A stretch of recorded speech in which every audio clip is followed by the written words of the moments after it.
eventually people are going to say, what the hell is going on? No matter how far you go into the dark, when you flip, you go exactly the same place to the light in our galaxy. Everything.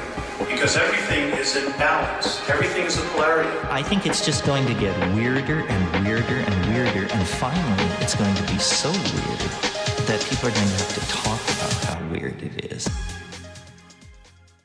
What the hell is going on, everybody? Welcome. Happy Easter. I hope you're all enjoying your long weekends. It's Easter Friday, and we have a very exciting stream to get through today. And I feel like sometimes it just feels like we come across people and the stories that they have to tell and information at what feels like just the right time.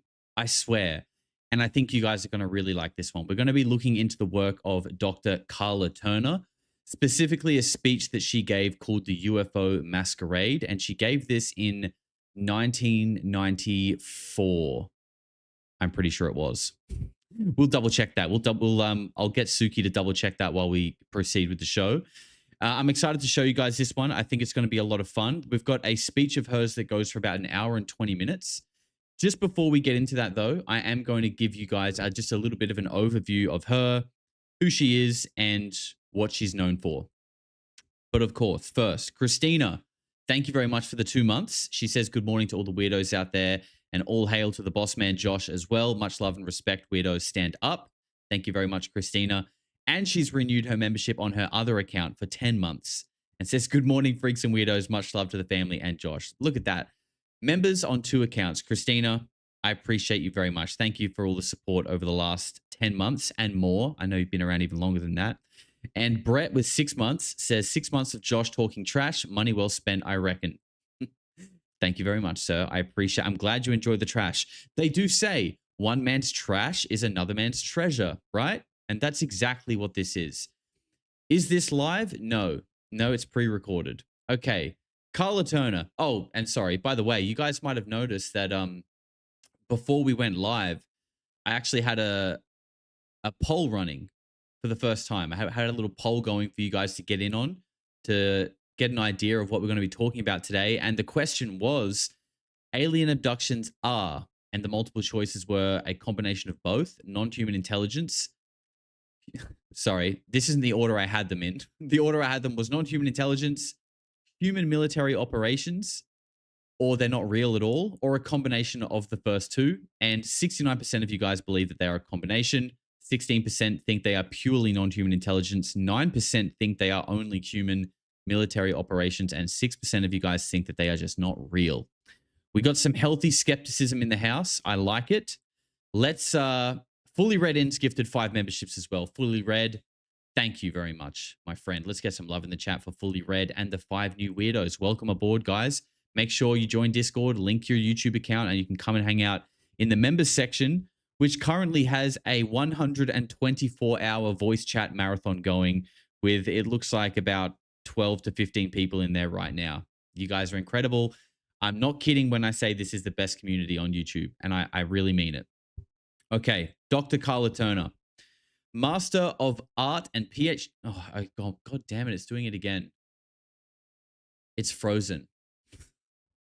It did this when I was prepping the show and I was testing it, and I don't know why. I have to refresh it like this. Anyway, hopefully it doesn't happen again. Well-educated and well-spoken, Turner was widely respected within the UFO community for her abduction research. In 1988, she endured a series of experiences along with her husband and son, which forced them to believe that they had been taken by extraterrestrials. Karla eventually dropped her university career to turn her full attention to abduction research. Her first book, Into the Fringe, recounted their experience, and her second book, Taken, Inside the Alien Abduction Agenda, profiled the abduction stories of 8 different women. Her final book, Masquerade of Angels, was co-written by psychic Ted Rice and recounted Ted's lifelong encounters with strange entities. Karla was working on a 4th book but became ill in 1995. She died of cancer in January 1996. Interesting note is I believe she died 2 days prior to Phil Schneider. Maybe not connected. Maybe it is a coincidence. Who knows? The books sound very interesting, though. I'm not going to pretend like I've read them. I'm kind of new to Dr. Karla Turner as a whole. So hopefully some of you guys are getting introduced to this for the first time as well. But I think you're really going to like this speech. Turner, oh, it's frozen again. Sorry, amateur hour. Bear with me. Let me just refresh this. Okay. Turner's perceived deceit and cruelty by her abductors made her into an activist who insisted abductees must stand up for themselves and seize their souls from the rapacious, non-human species. Turner also speculated the entities had developed parallel to us on Earth, then became transdimensional. To accept a spiritual explanation for the abduction process and the abducting entities, she told an interviewer for Contact Forum in June 1995, is foolhardy and potentially dangerous to our souls. To another interviewer, she reiterated that if we do not rouse ourselves, we may come to the point where we cede the sovereignty of our souls. We should stand up for our souls. I think there is a possibility of finding out how to change the situation. That's powerful, considering where we are right now. We may come to the point where we cede the sovereignty of our souls. Would that be to the Baal-loving elite that seem to be ruling over us? Perhaps. But I digress. Let's continue. Until shortly before her death, Turner regularly issued veritable calls to arms from the podiums of UFO conferences across the country and abroad. And that's what we're going to be watching today.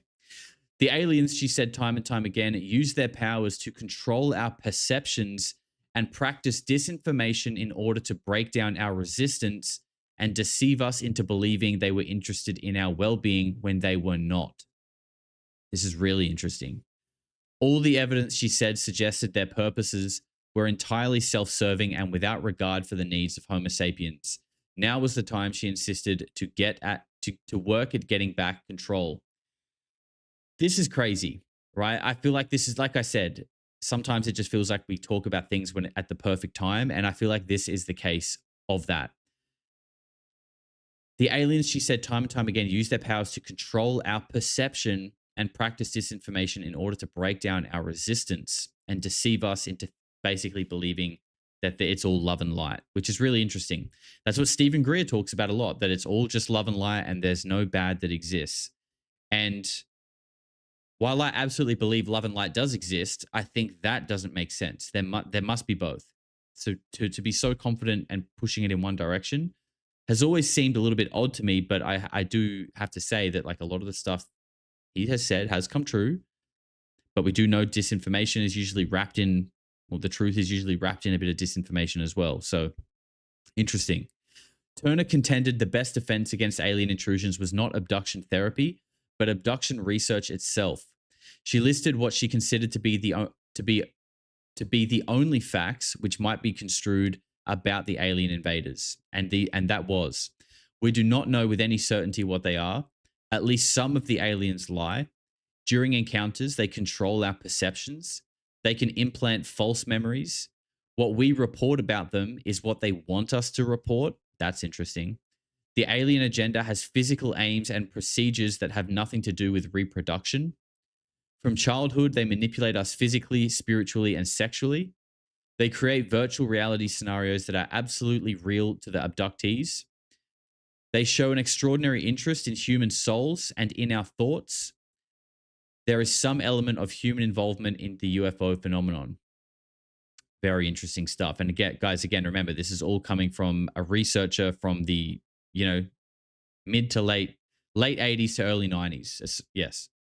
Turner also insisted the aliens were engaged in a propaganda war to convince us their intentions were more benevolent than they were. Man, it's just crazy reading this stuff today because it feels like what I'm reading is so relevant right now, but I just don't imagine it having the same weight back then at all.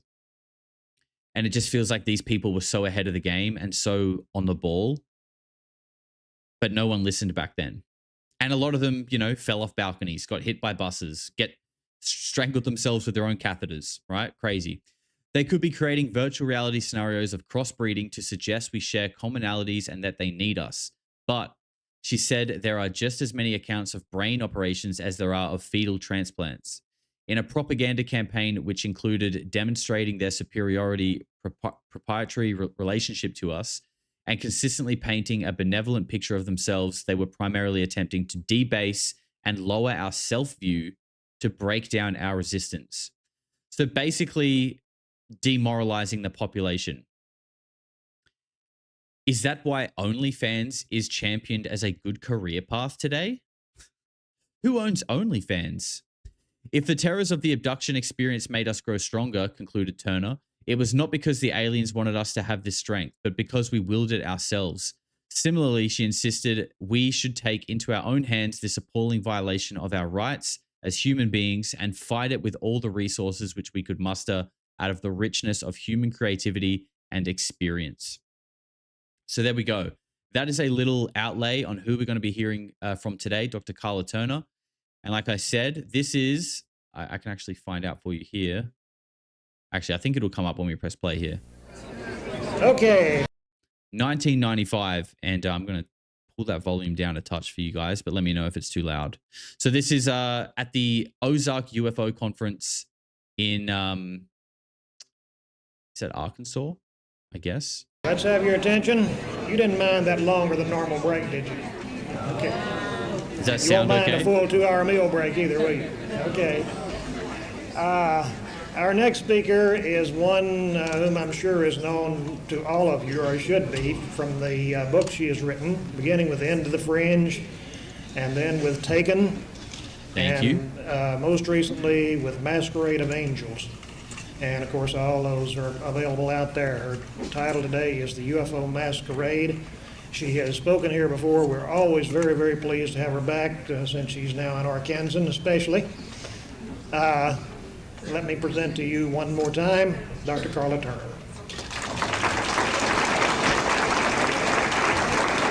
Oh, she's a hobbit. Here. Look at the height difference. Holy shit. Bleak, thank you for the $5, bro. And Dan Garden with 11 months says sometimes it's okay to be crazy. Agreed. Approved. Thank you, Dan. 1 month away from that orange badge, brother. Thank you very much for 11 months, man. Appreciate you a lot. Can anybody see me out there?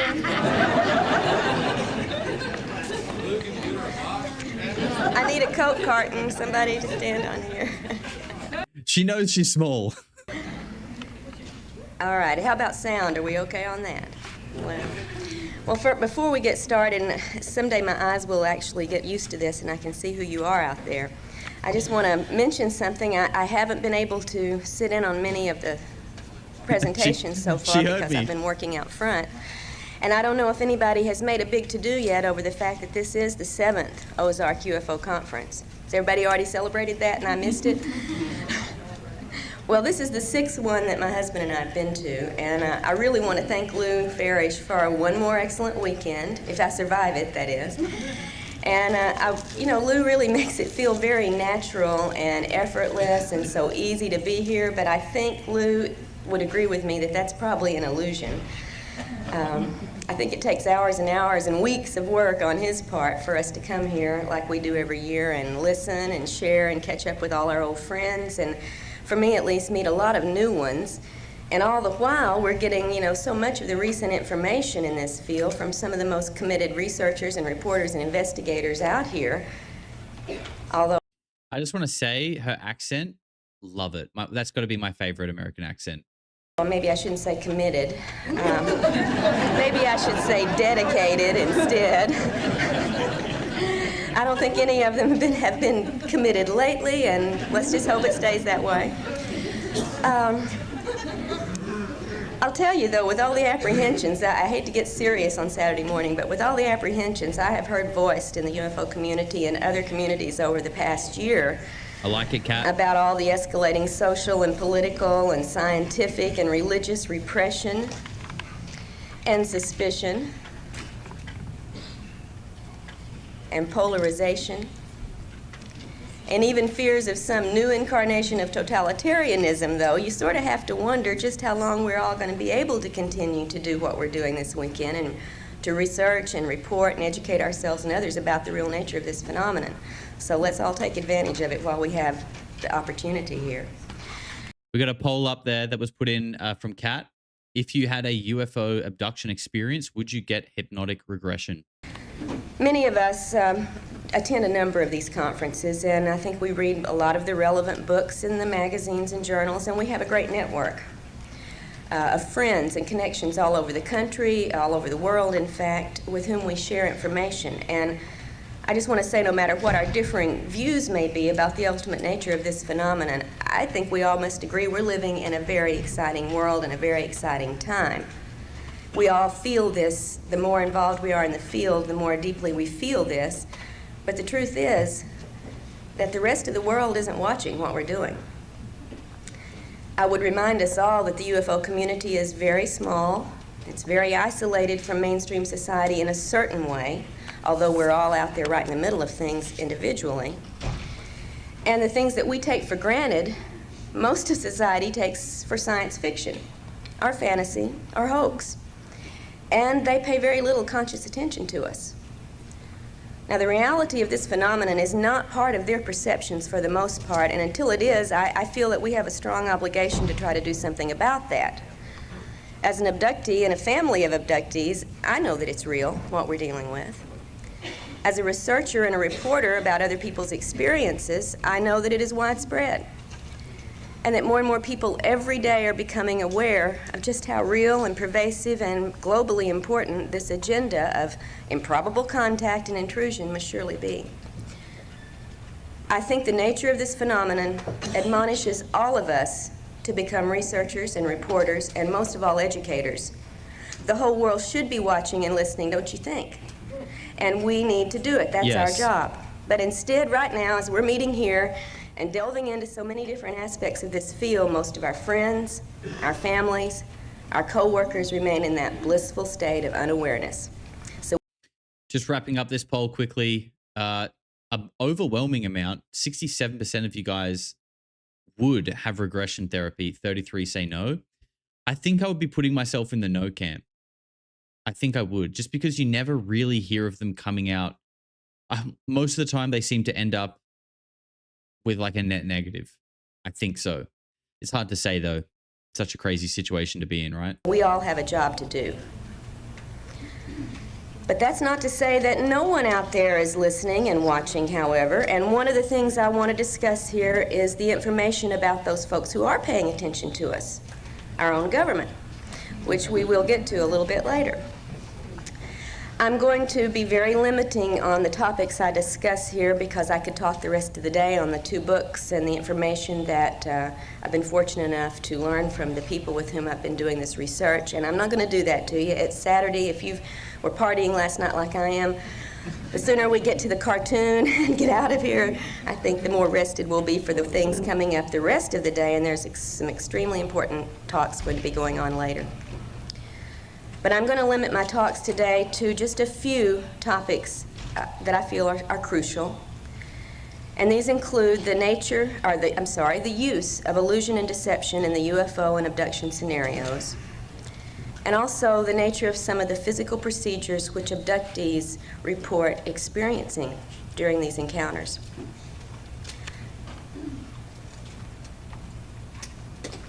Since 1992, when my family's personal account was published in Into the Fringe, I've been engaged in 2 fairly lengthy investigations.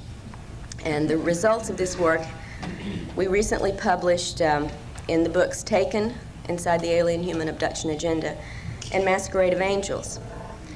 And although Taken was published first, I'd actually been working with Ted Rice and Barbara Bartholick on the research that led to Masquerade quite a while before the work in Taken. So I'm going to refer to Masquerade's material first this morning. And then I'm going to look briefly at the reports of the 8 women who contributed their accounts to the material in Taken. And as I do so, I just want to point out again several important correlations to some of the things in the material from the women in Taken that had already turned up in the work that Barbara and I were doing with Ted Rice.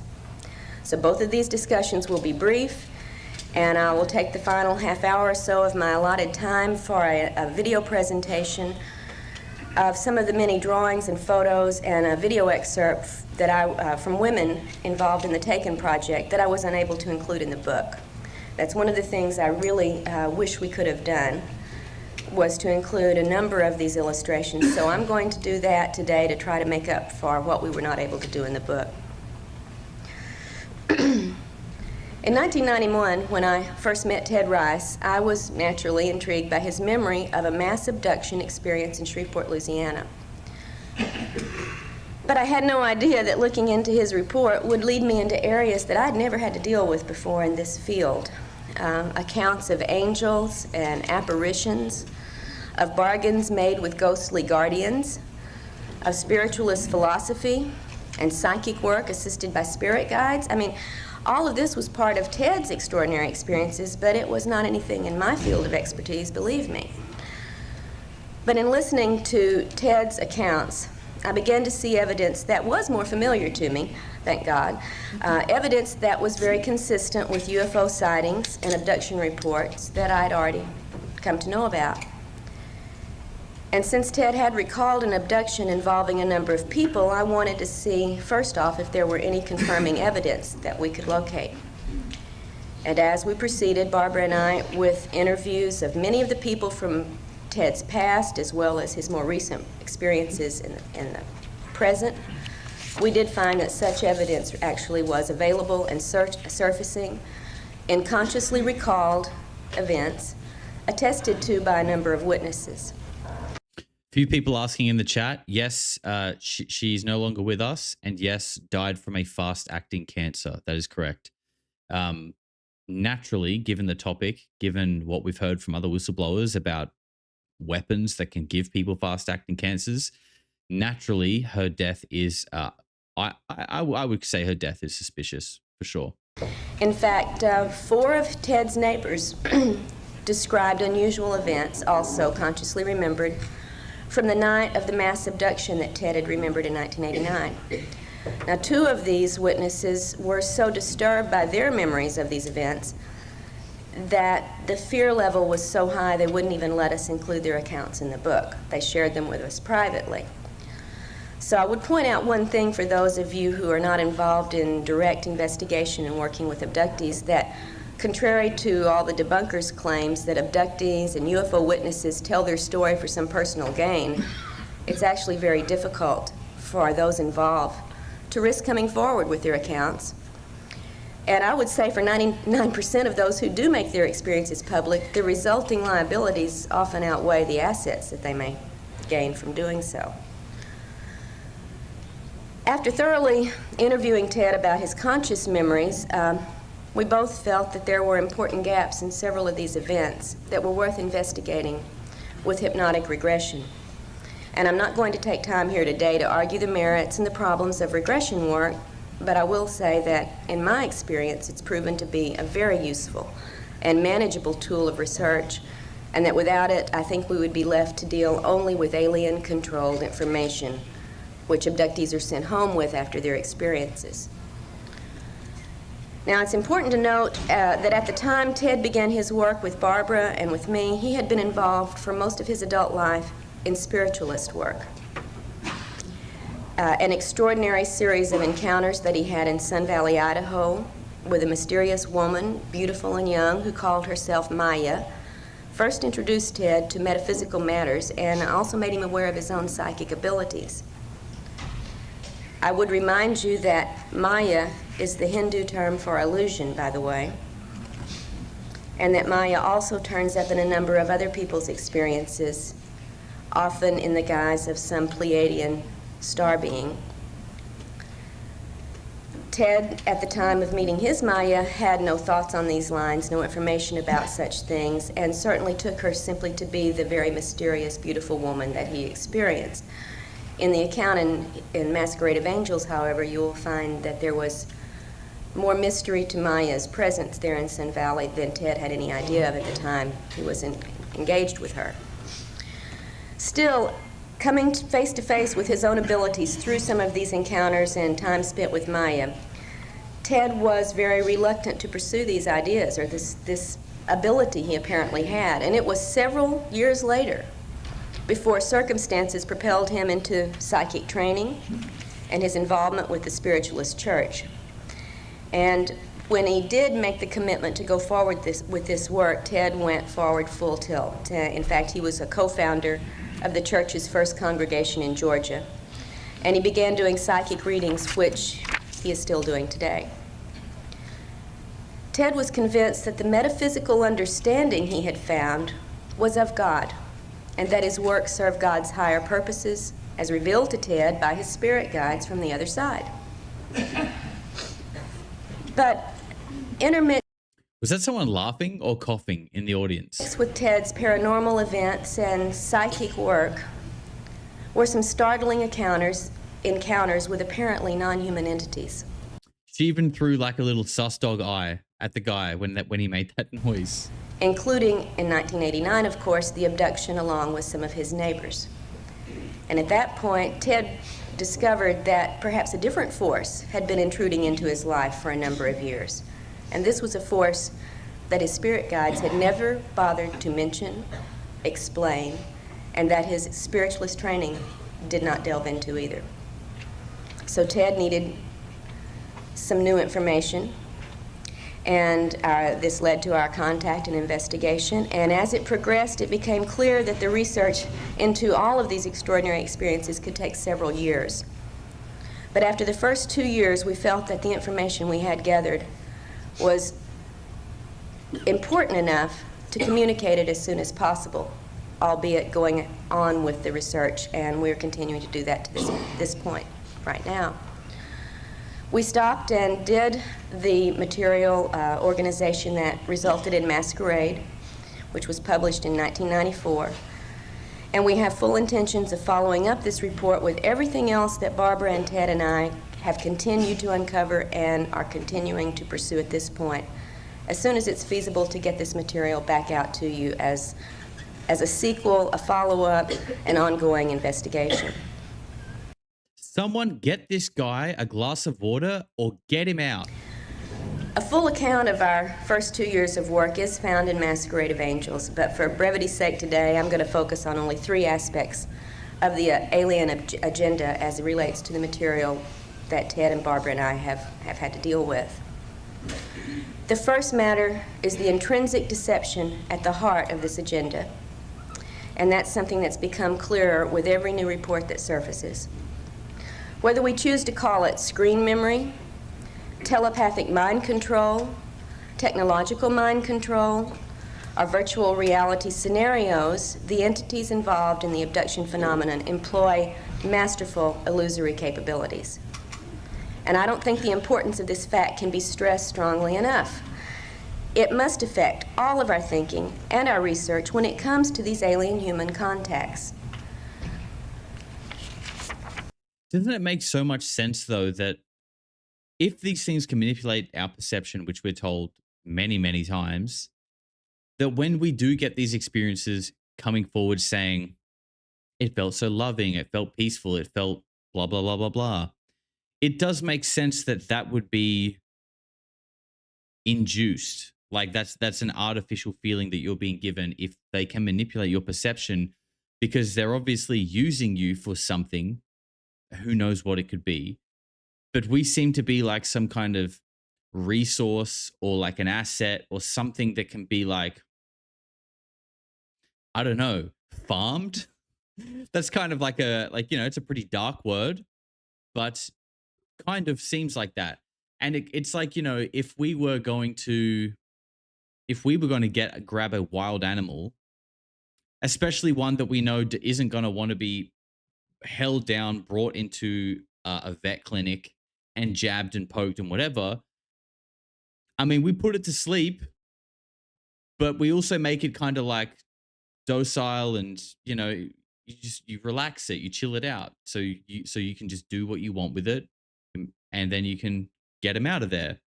It seems like it's just the same kind of thing happening. They can flood you with like endorphins and dopamine and make you feel all happy and lovey, just so you shut the fuck up, and then they can get you out the door. I don't know. Makes sense to me. Doesn't mean it's true, though. Doesn't mean it's true, but it does make sense. Orion BT, thank you very much for 7 months. He says, anybody else think we're some of the only ones on this planet that have been able to wake up and understand what's really going on? I think there are a lot of people waking up day by day. I really do. Tijuana Border Jumper, welcome back, sir. That's a fantastic name. Because I remember it. I remember that name. Thank you very much, bro. JL Lammy says, roses are red, violets are blue. My farts are gaseous forms of my poo. That's amazing, bro. Thanks for sharing that. And Tijuana Border Jumper says, her and David Jacobs were on the same page on this topic. Interesting. I'll have to add David Jacobs to the list. I just love, sometimes I feel like I've, you know, we've gone through everything. We've sort of dug up all these old things, but then new things always pop up again. So maybe David Jacobs will be next. But off the top of my head, I can even think of more. Anyway, let's keep going.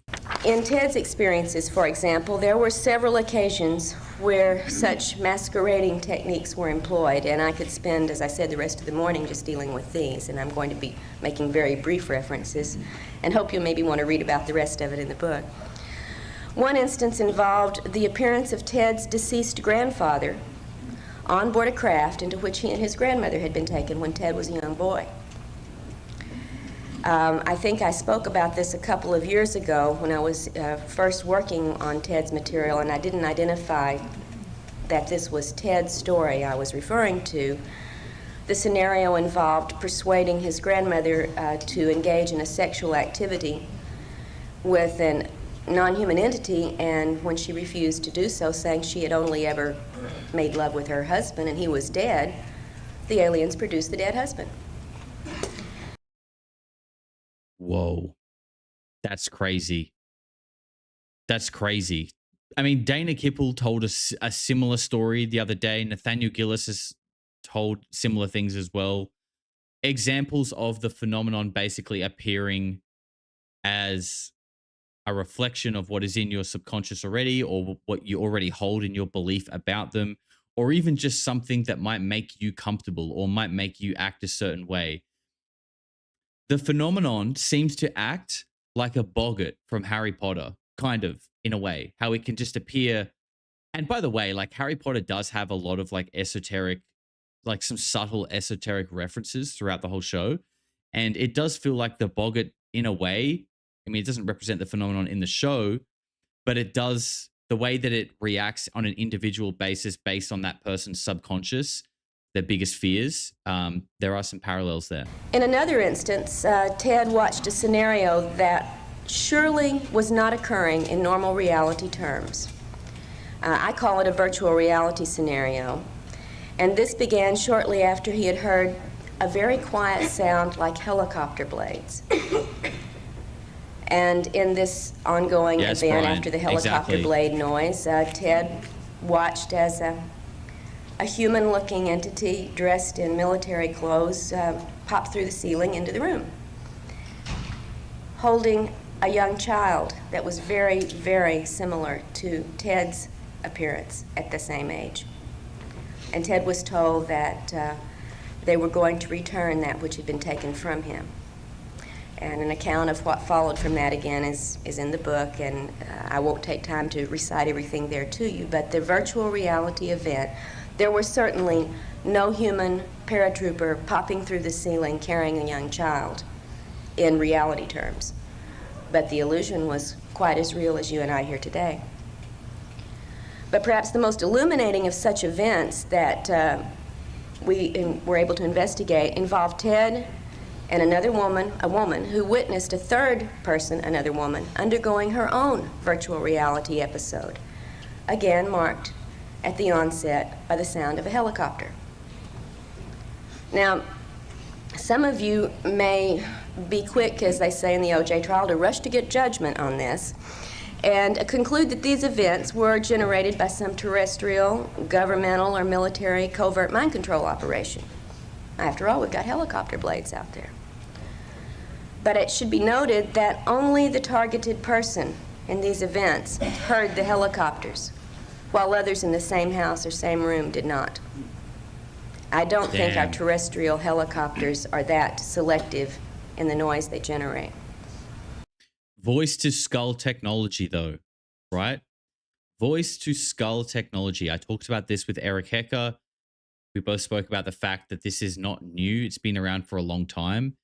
And, you know, even in like the Paul Benowitz case, this could be like, I'm not saying these are the same things, but like the idea of like beaming sound, information, something that could be construed as like your own thoughts into someone's mind is almost as close to like, how do you say it? Like you're kind of like creating someone's reality on an individual basis. Like you're kind of playing God.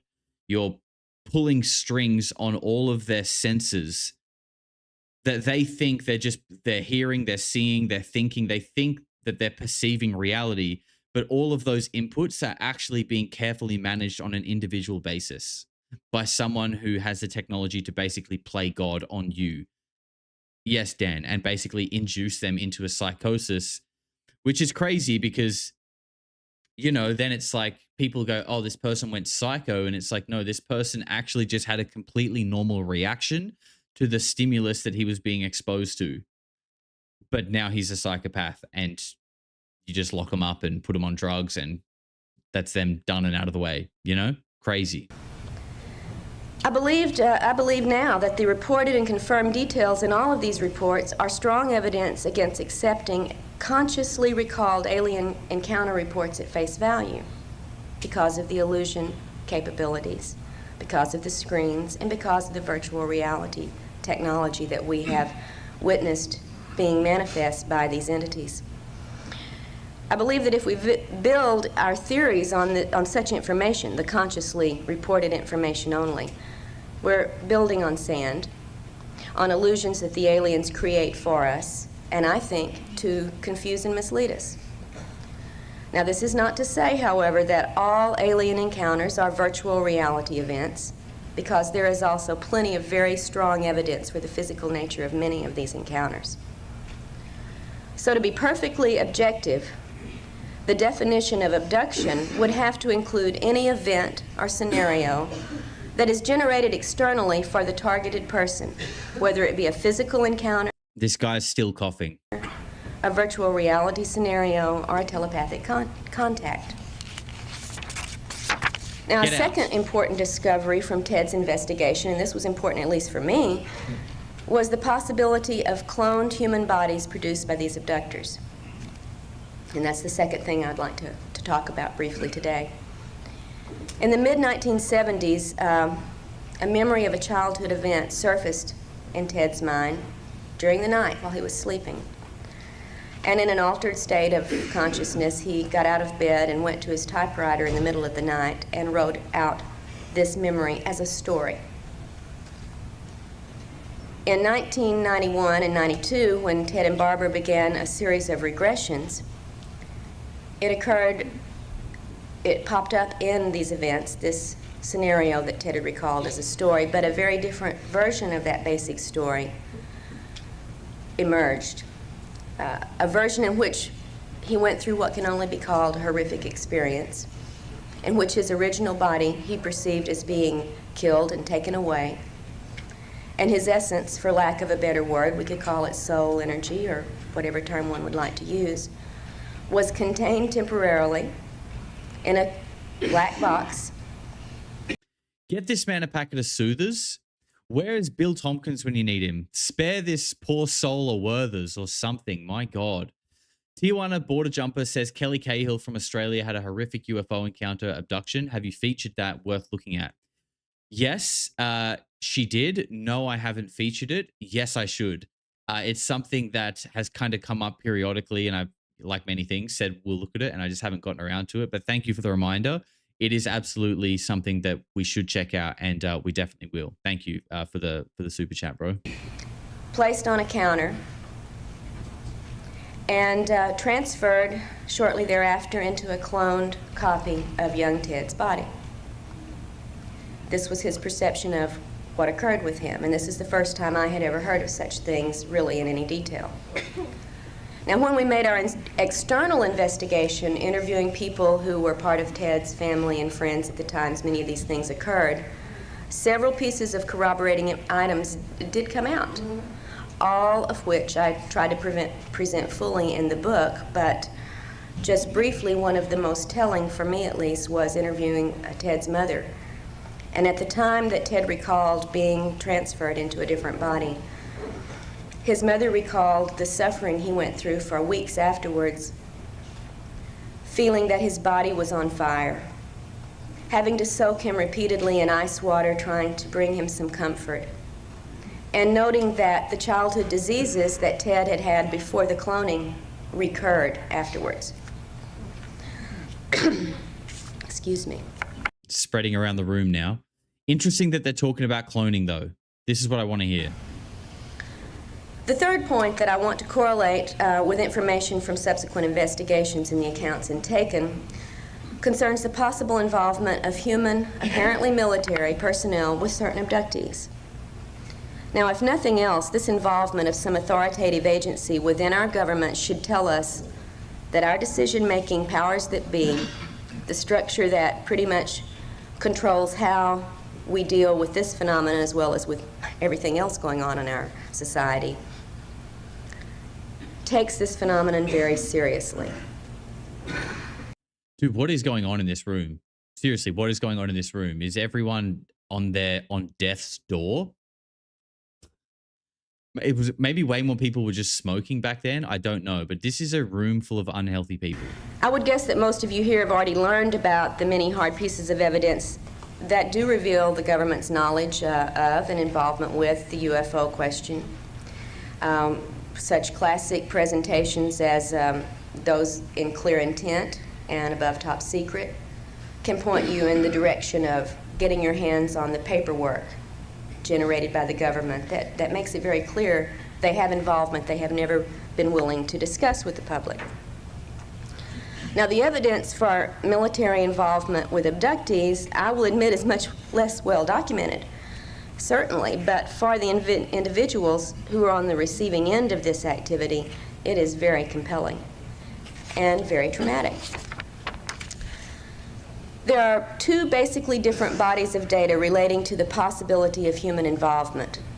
Now, the first body of data includes such external things as phone taps, mail interference, unidentified human agents who photograph the homes of abductees, photograph abductees themselves, and follow them, sometimes even breaking into their homes, making threatening phone calls, apparently able to make certain medical records disappear, also alleged alien artifacts disappear, and it goes all the way to the extent of direct confrontations between the military personnel and certain abductees. Sometimes to the extent of abducting the person and using a number of interrogation techniques to elicit information about the person's activities with the aliens. Now, Ted Rice has not been the overt target of such involvement, but the accounts of the 8 women taken, which we'll get to in just a few moments, show that 4 of the 8 women have had a variety of these experiences in their own series of events.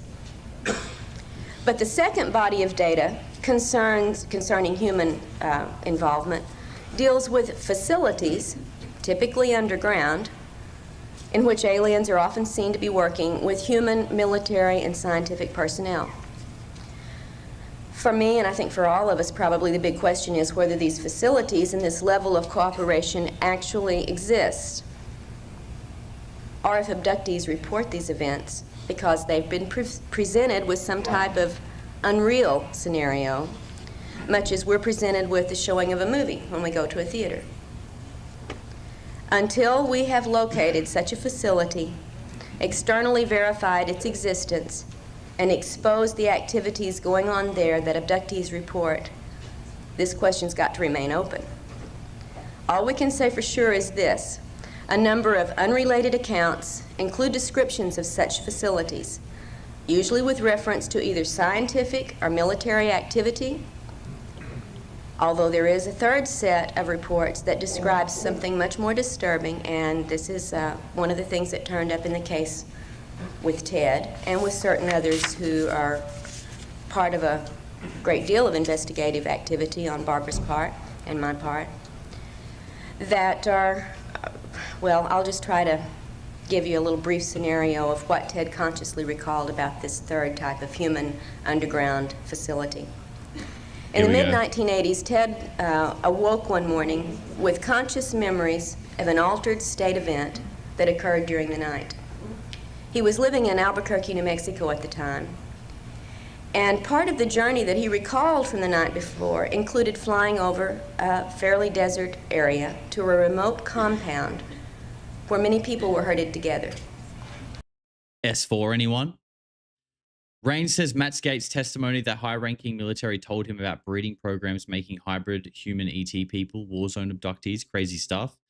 I have seen that. We haven't covered it on the channel yet. I don't know if it's kind of old news or if you guys would still be interested in covering it, but it was quite interesting what he had to say. Larissa Kellstrom, thank you very much for 5 gifted memberships. Let's get some love in the chat for Larissa and the 5 new weirdos. Thank you very much. Appreciate you. He didn't remember being involved in any actual activity, but only in seeing several areas that were accessed through this above-ground compound into a large underground installation. He remembered consciously that the humans in the compound seemed extremely despondent, quite miserable, and he recalls shouting out in anger to a couple of these people sitting there, or the people who were doing the things to the humans, "You can't do that. You can't treat our people like cattle." And being outraged, entirely outraged by whatever it was he had seen, but consciously only recalling the outrage, only recalling his protest, and not recalling what it was he had seen that generated this protest. Now, this account is also included in Masquerade, and it is one of the memories that Ted and Barbara have been able to explore with regressive hypnosis after the time that Masquerade was written. So we have more information to report on this, and I'll try to make sure that the report on all of our work that sheds new light on what we've already presented in Masquerade will get out to you as soon as possible. What Ted recalled at the time of the regressive hypnosis is, without doubt, outrageous and horrifying to any human sensibility. And I would remind you that such scenarios have not yet been shown to be a factual reality. I would also remind you that Ted is by no means the only person to have remembered such details of areas like these in this underground facility in which abductees report seeing human bodies physically processed. And that very similar accounts have come from other people's conscious recollections as well as from hypnotically retrieved descriptions. What does human bodies physically processed mean? Does she mean like artificial human bodies that have been made in this underground facility? I don't understand the context of processed. Mince? Yeah, I mean, that kind of makes more sense with the word. People are saying butchered. Yeah, that is how I would sort of understand that, but in what she's talking about, it doesn't sound like it. I don't know. Maybe it is. Maybe that is what she's talking about. I mean, you've got to feed the reptilian overlords somehow. Perhaps they prefer their meat minced into a nice patty. Sorry, that's actually kind of dreadful. That's kind of grim, actually. If such facilities don't exist, I think that we still have a big problem in understanding the nature of this phenomenon, because we should be concerned to understand why such a grisly, horrifying illusion would be presented to so many abductees. They're making Baal burgers out of us? Hey, at least it's not Baal's brownies. If you were here for the stream last night, you know what I'm talking about. And what purpose that could conceivably serve for an alien agenda. After drafting this initial report on the investigation with Ted and Barbara, I then became involved in the project that resulted in Taken.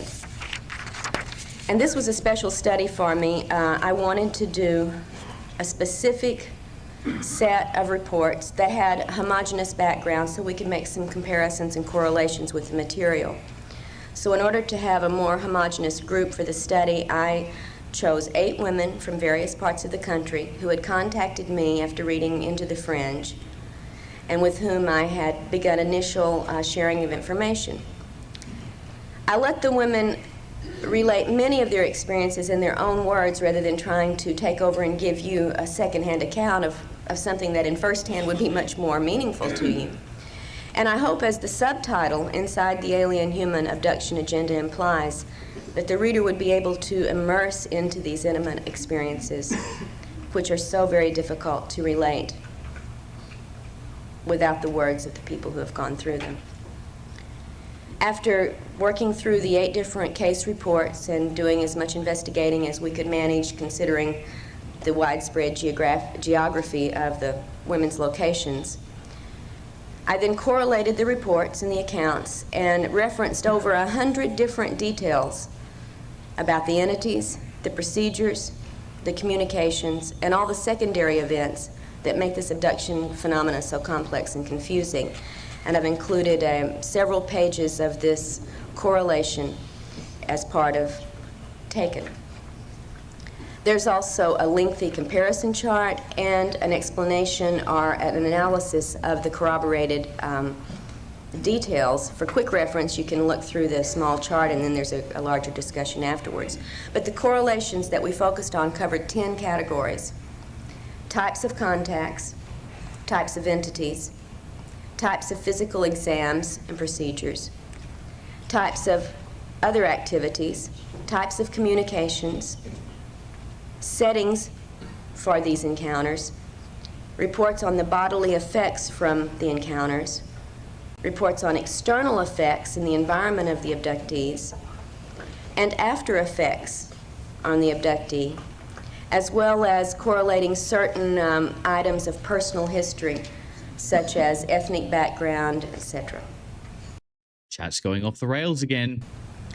Now, for the purpose of this brief presentation this morning, I'll only focus on a handful of examples from the reports of these 8 women, but I would like to identify them in their location.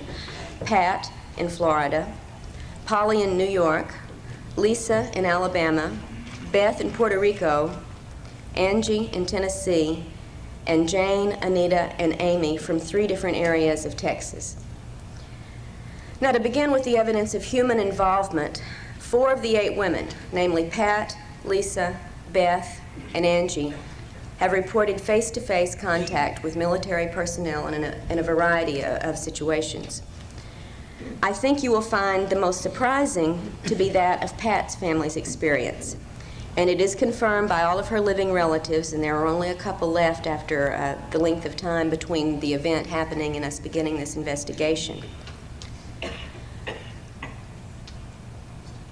The members of Pat's family in 1954 included Pat at the age 12, a brother and a sister, her mother and stepfather, and a grandmother, all living in a rural location. And they were part of the entire family having an alien abduction and subsequent contact by the military. One day after the event in 1954, in which alien entities took the family members on board a landed craft in the backyard of their farm in Indiana and carried out certain physical procedures, one day after this happened, Pat and her siblings that are still alive report that a contingency of men in military uniforms and military vehicles arrived at their farm, sequestered the entire family for several days.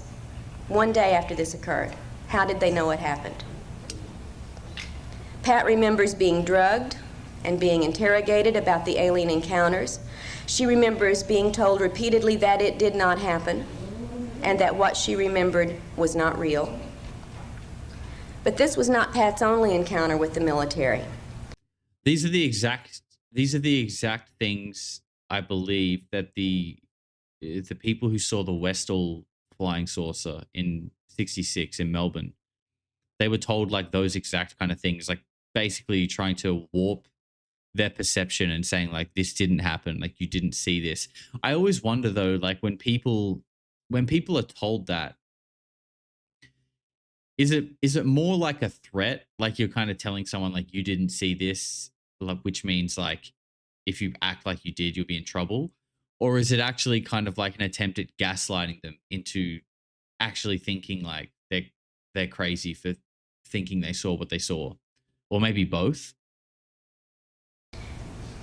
As she experienced another conscious abduction just 2 years ago, and this time she recalled the presence of a non-human entity in addition to the military personnel who took her from her home in Florida in a military truck to a rural location where an underground facility existed and where she was taken inside and examined.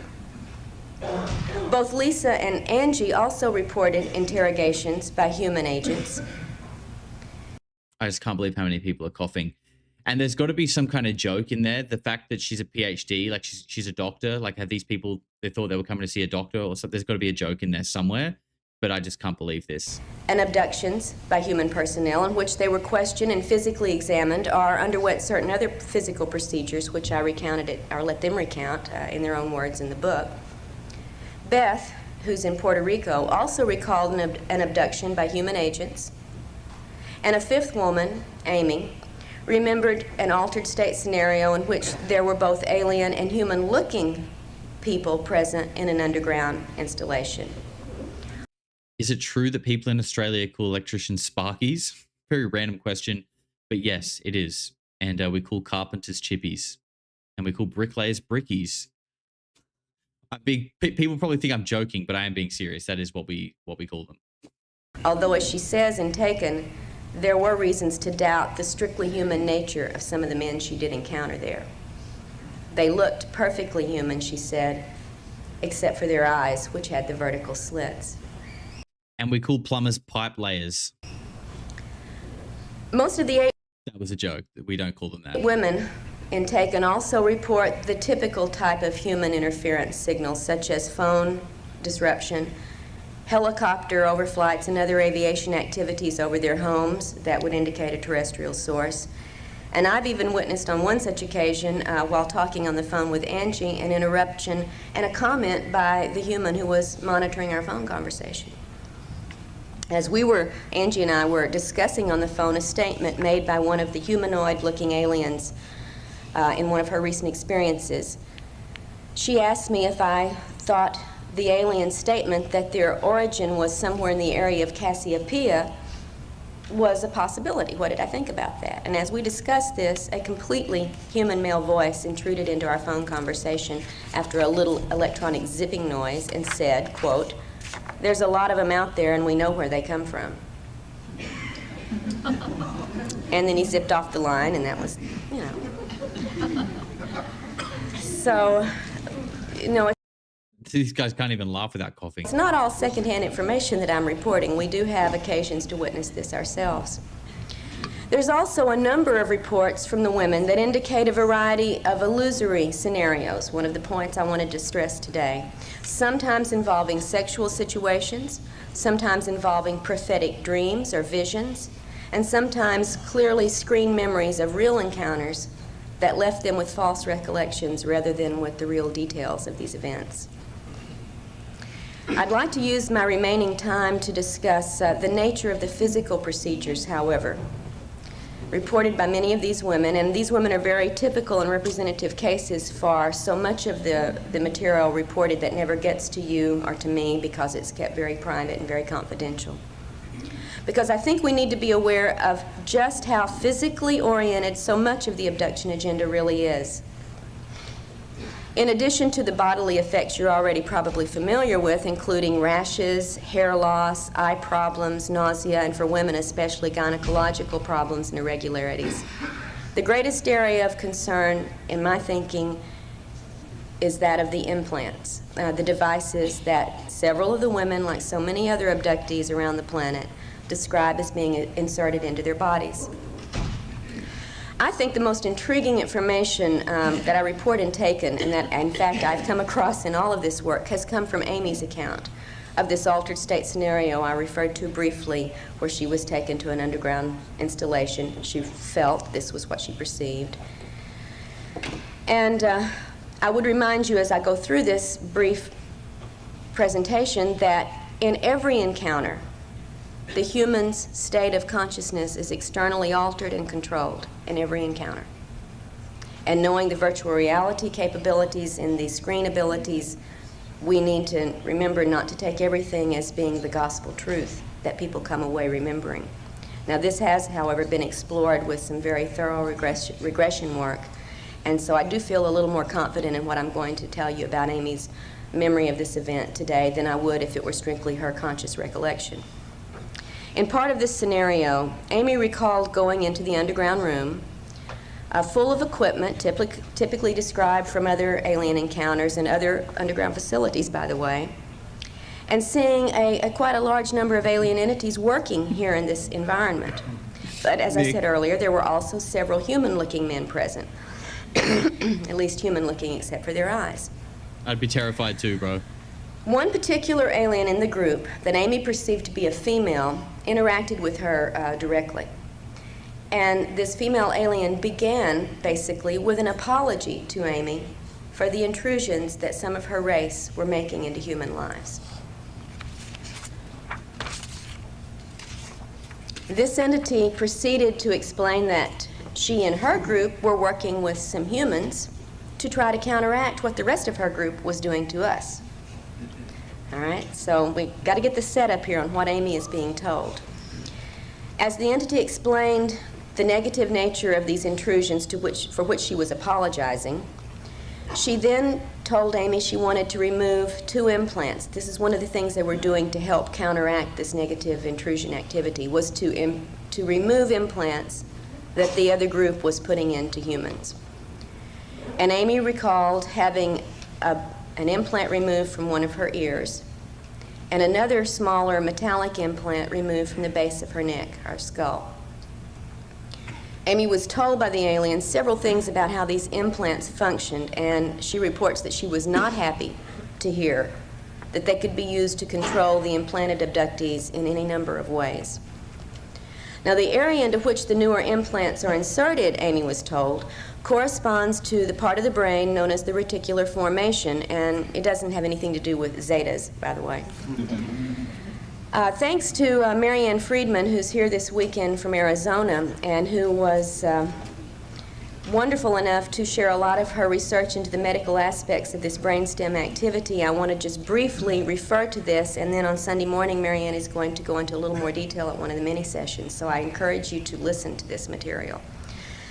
The functions of the reticular formation that Marianne got me started looking at are staggering.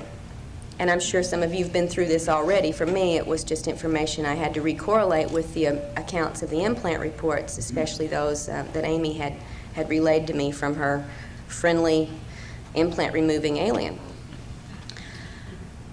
The function of, I'll just read you a very brief statement from Nigel Calder's book, The Mind of Man, one of the earlier classics of our modern time, on brain activity and brain research. And here is a quote about this reticular formation area. If the primary job of the brain is to enable its owner to respond effectively to events, the strongest claimant for mastery is not the roof or the cerebral cortex at all, but the brainstem. The brainstem net is well placed to monitor all the nerves connecting brain and body. It knows what is going on better than any other single part of the brain. The brainstem net exerts its authority by sending out impulses which stimulate or inhibit nerve action throughout the brain and the body. It can override activity in the spinal cord. It regulates the signals from the eyes, the ears, and other sense organs, thereby providing an agency for selecting what is to be attended to from moment to moment. And it is this part of the brain that Amy was told was now the most common area for the newer alien implants to be located. If the aliens are indeed placing control implants into this area, then they would be able, as you've seen from this just very brief description of the brainstem activity, they would be able to control everything from the person's level of consciousness, to the bodily functions, to the memory and thought processes, and the assessment of all sensory input. Now, if you don't think the implications of that kind of control are overwhelming, think again. That's actually insane. And it makes me wonder, like, dude, what about Neuralink? What is Neuralink? I mean, I know what it is, but what really is Neuralink? I'm not saying Neuralink is an implant that's going to control us, But just like, just like our phones do have like some kind of like remote backdoor access. Like we all probably know that like if Apple or the CIA or whoever really wanted to get into our phones, like I'm sure they could, right? Obviously, just because you've got a little PIN code, I'm sure they have other ways that they can get into your phone, right? Just because like when they sell your phone, they're not selling you on the fact that there's a back door to get into there and take all of your pictures. No, they're selling you on how good the camera is and how fast the processor is and all the cool things that you're going to be able to do with it. Same with Neuralink, right? You're going to be able to process information faster. You're going to be able to search Google with your eyes. You can control your computer with your mind. They're not going to tell you that there's a back door into your brain and that they can manipulate your thoughts, read your thoughts.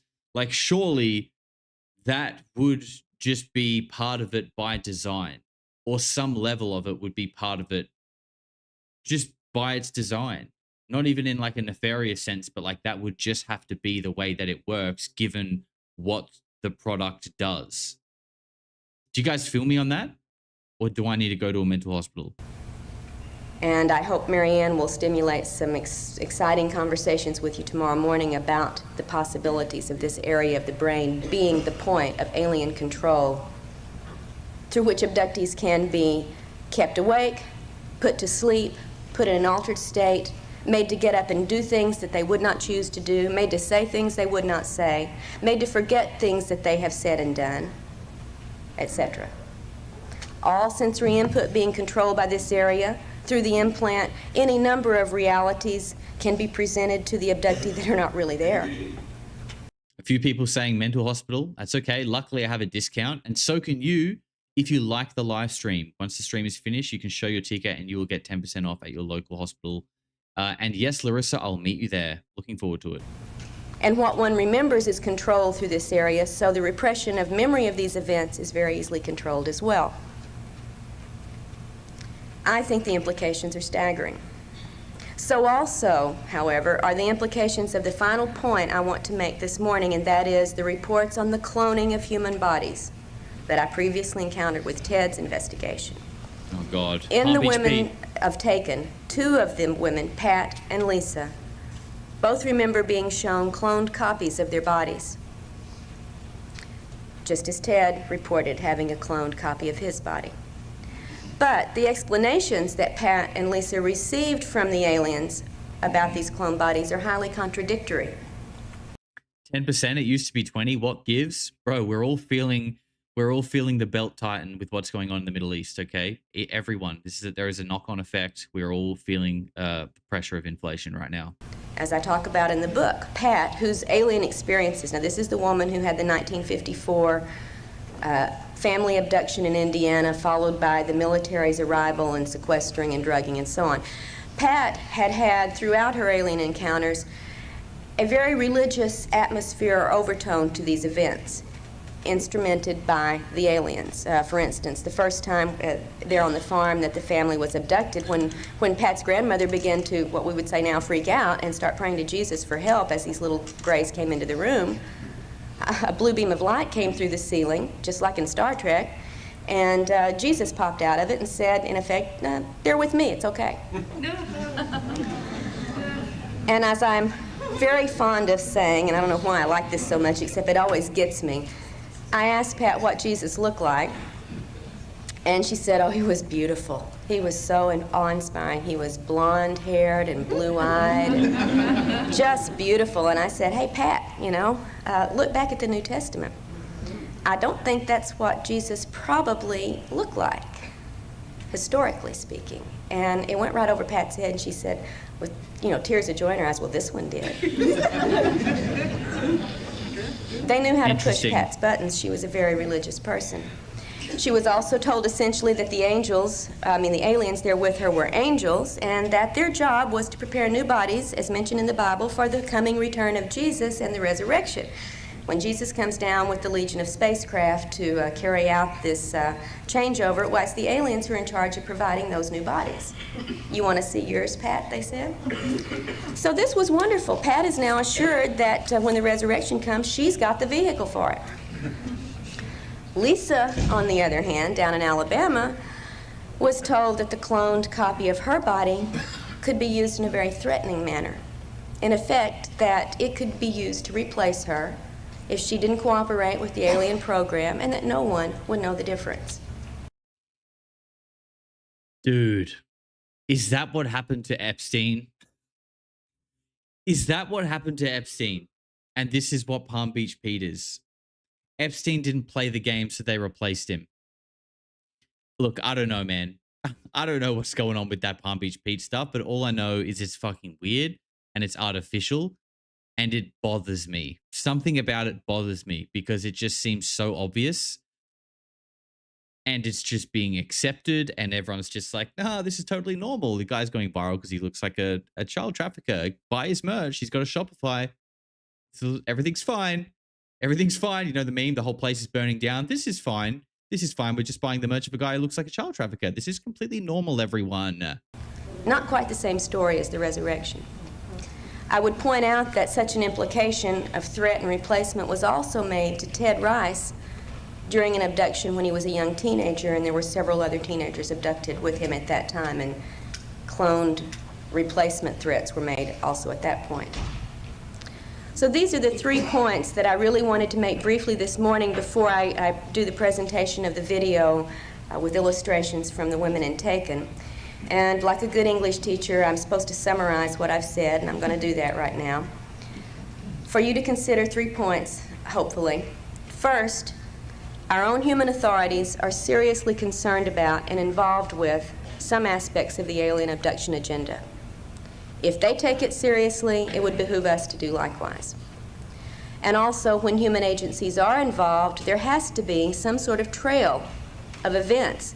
And I think thus a very strong possibility exists for some intrepid researchers to get out there and uncover and follow this trail. There has to be a record of human involvement. Second, much of this agenda clearly has a physical focus that should raise some very strong questions about some of the alien claims to be here on a primarily spiritual mission. The implication of both the implants and the reports of the cloned bodies are so potentially explosive that a great deal of effort toward investigating these allegations is certainly called for if we're really serious about wanting to understand the motivations of these entities and the purposes of their contacts with us. And third, I think we need to recognize that deceptions are employed at almost every level of this interaction to keep abductees from knowing about the actual events and the actual entities involved in these encounters. This is exactly the kind of stuff that, you know, Nathaniel Gillis does talk about.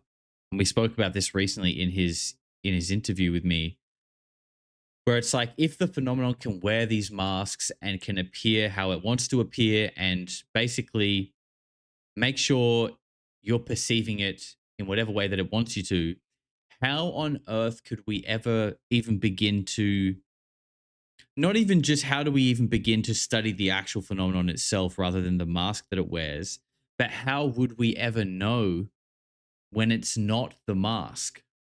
Like, how would we even know that? It makes me wonder, like,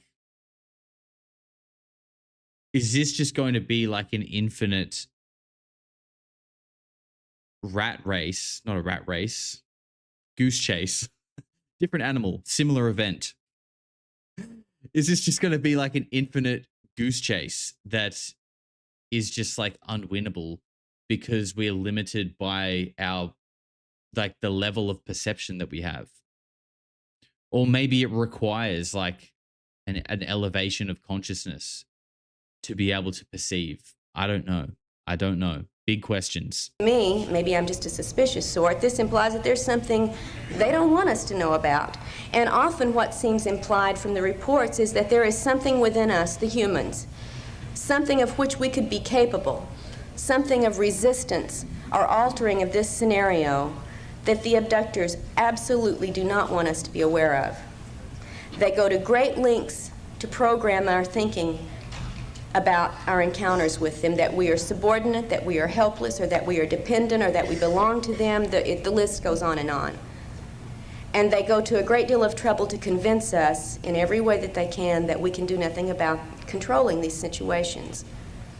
The good news is that in a number of cases in the past couple of years, that hasn't proven to be true. Abductees are finding more and more specific instances in which they are able to resist the illusion suggestions, in which they are able to say no to procedures, and in fact when they have been able to break free of actual controls. This to me is a great step forward, and I think it's going to be something growing with any luck. We're going to find abductees are realizing there are ways to change this entire pattern of activity. The fact that in several people's encounters during the past few years they've managed to see or perceive more than the abductees wanted is probably the most positive sign I have to report to you today. Also, as a species, our ability to perceive the energies and the presence of these entities, I think, may be increasing. Maybe it's thanks to a number of possible influences. I'm not really trying to make a claim for where this increased perceptive ability may be coming from, but I think it's probably part of the accounting for the massive awakening to this phenomenon that you and I and our generation has witnessed, especially in the last decade. If these encounters have been a hidden part of humanity's reality for a long time, as such some researchers believe and present evidence for, then don't you think that the fairly recent explosion of contact reports is some kind of proof that things are not business as usual in this abduction game right now? Something is changing. But without an understanding of the screens and the virtual reality capabilities, however, we are left with only alien-created illusions to assess and act upon. It's interesting that the stuff that she's talking about now about perception being completely manipulated, implants, abductions, humans and the military being involved, working alongside these entities in these abductions.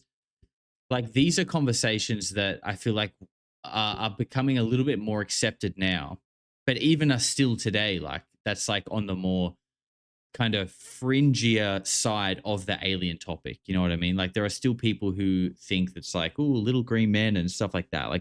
Some people do, normies would still think about that when they think about this topic, right? So it's sometimes important to just step back and realize how deep in this shit we all are, okay? And what we are sort of conditioned now to think is normal, which is there are 4 species apparently: greys, reptilians, insectoids, and Nordics.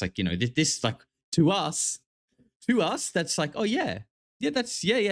4 species. We've heard this. We've heard it from Eric Davis. We've heard it from Eric Burleson. This is normal. And on the fringier side of that is the phenomenon completely manipulates our perception.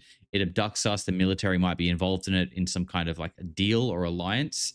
This is the deeper end, okay?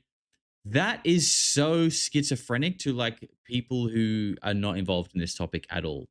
So I think that is actually an important thing to just kind of remember that.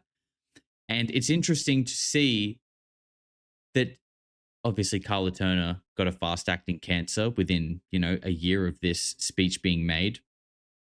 Phil Schneider died around a similar time, who spoke out, about a similar idea of the government being in cahoots with an alien species and an alien agenda happening that was meant to finish in 2029. By the way, he said that in 1994. And it's interesting that the people who are really talking about the far out fringe side of this stuff either seem to disappear or they don't seem to get the same level of attention and traction. Yet the people who are just speaking about it in very vague terms, very sort of light and I think vague is maybe just the best word. People who are just talking about surface level stuff and it's all a bit spooky and speculative and no one really knows. But then when you've got people talking about the heavy dark side of it, it's they just kind of disappear. It does kind of make you wonder, because even today, the stuff that she's talking about here, like I said, would be considered still pretty on the fringier side of things. This is by no means, it's not 21 years later, what she's saying is common knowledge. She is she's in deep. and she disappeared. And I think that keeps us from any real useful responses to the situations occurring in our lives and so many other people's lives today. Only a fool would ignore the transitional state of events and ideas and beliefs in the time in which we're living right now, and I don't think any of us here are fools. All of these things that I mentioned at the beginning of my talk this morning are polarizing our society at an alarming rate, and we have no idea right now really of the direction things are going to go in the future. Carla says, my wife's a normie, but I'm starting to slowly bring her up to speed. I think she thinks I'm a nut though. Look, I will say something that I think is maybe maybe a bit of a hot take or an unpopular opinion, but I actually think, obviously it's important to have similar interests as your partner and stuff like that, but I actually think there is a lot to be said for having a partner who is not into this stuff, because they will keep you kind of grounded. You know what I mean? Like, I think it can be good to have some balance. Someone who, you know, obviously you don't want them to mock you and take the piss out of you for like what you're interested in. But like, if you've got two people that are both like, yep, the world is literally ran by fucking reptilians and they're harvesting our loosh and eating babies, I feel like that's going to become like a very kind of crazy psychotic household very quickly. Maybe not always, but like having that balance, I think there's something positive to be said for that.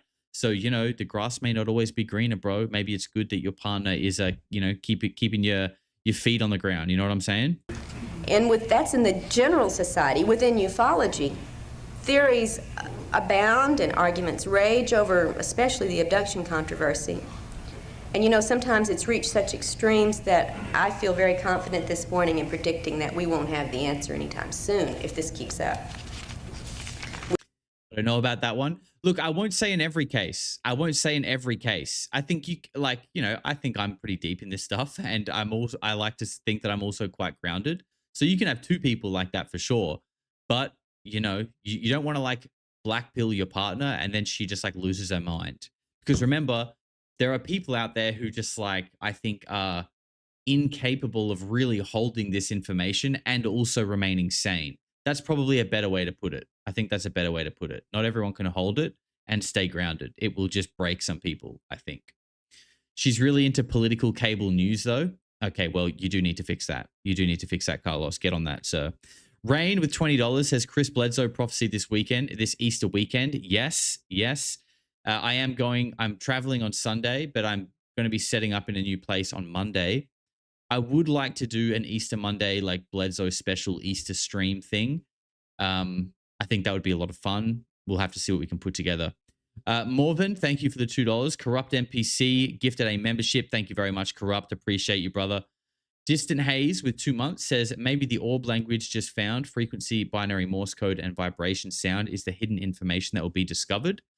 That is interesting. I've heard a little bit about that coming from the frequency... it's a frequency, light, and sound with Bryce Zabel's thing that he's doing at the moment.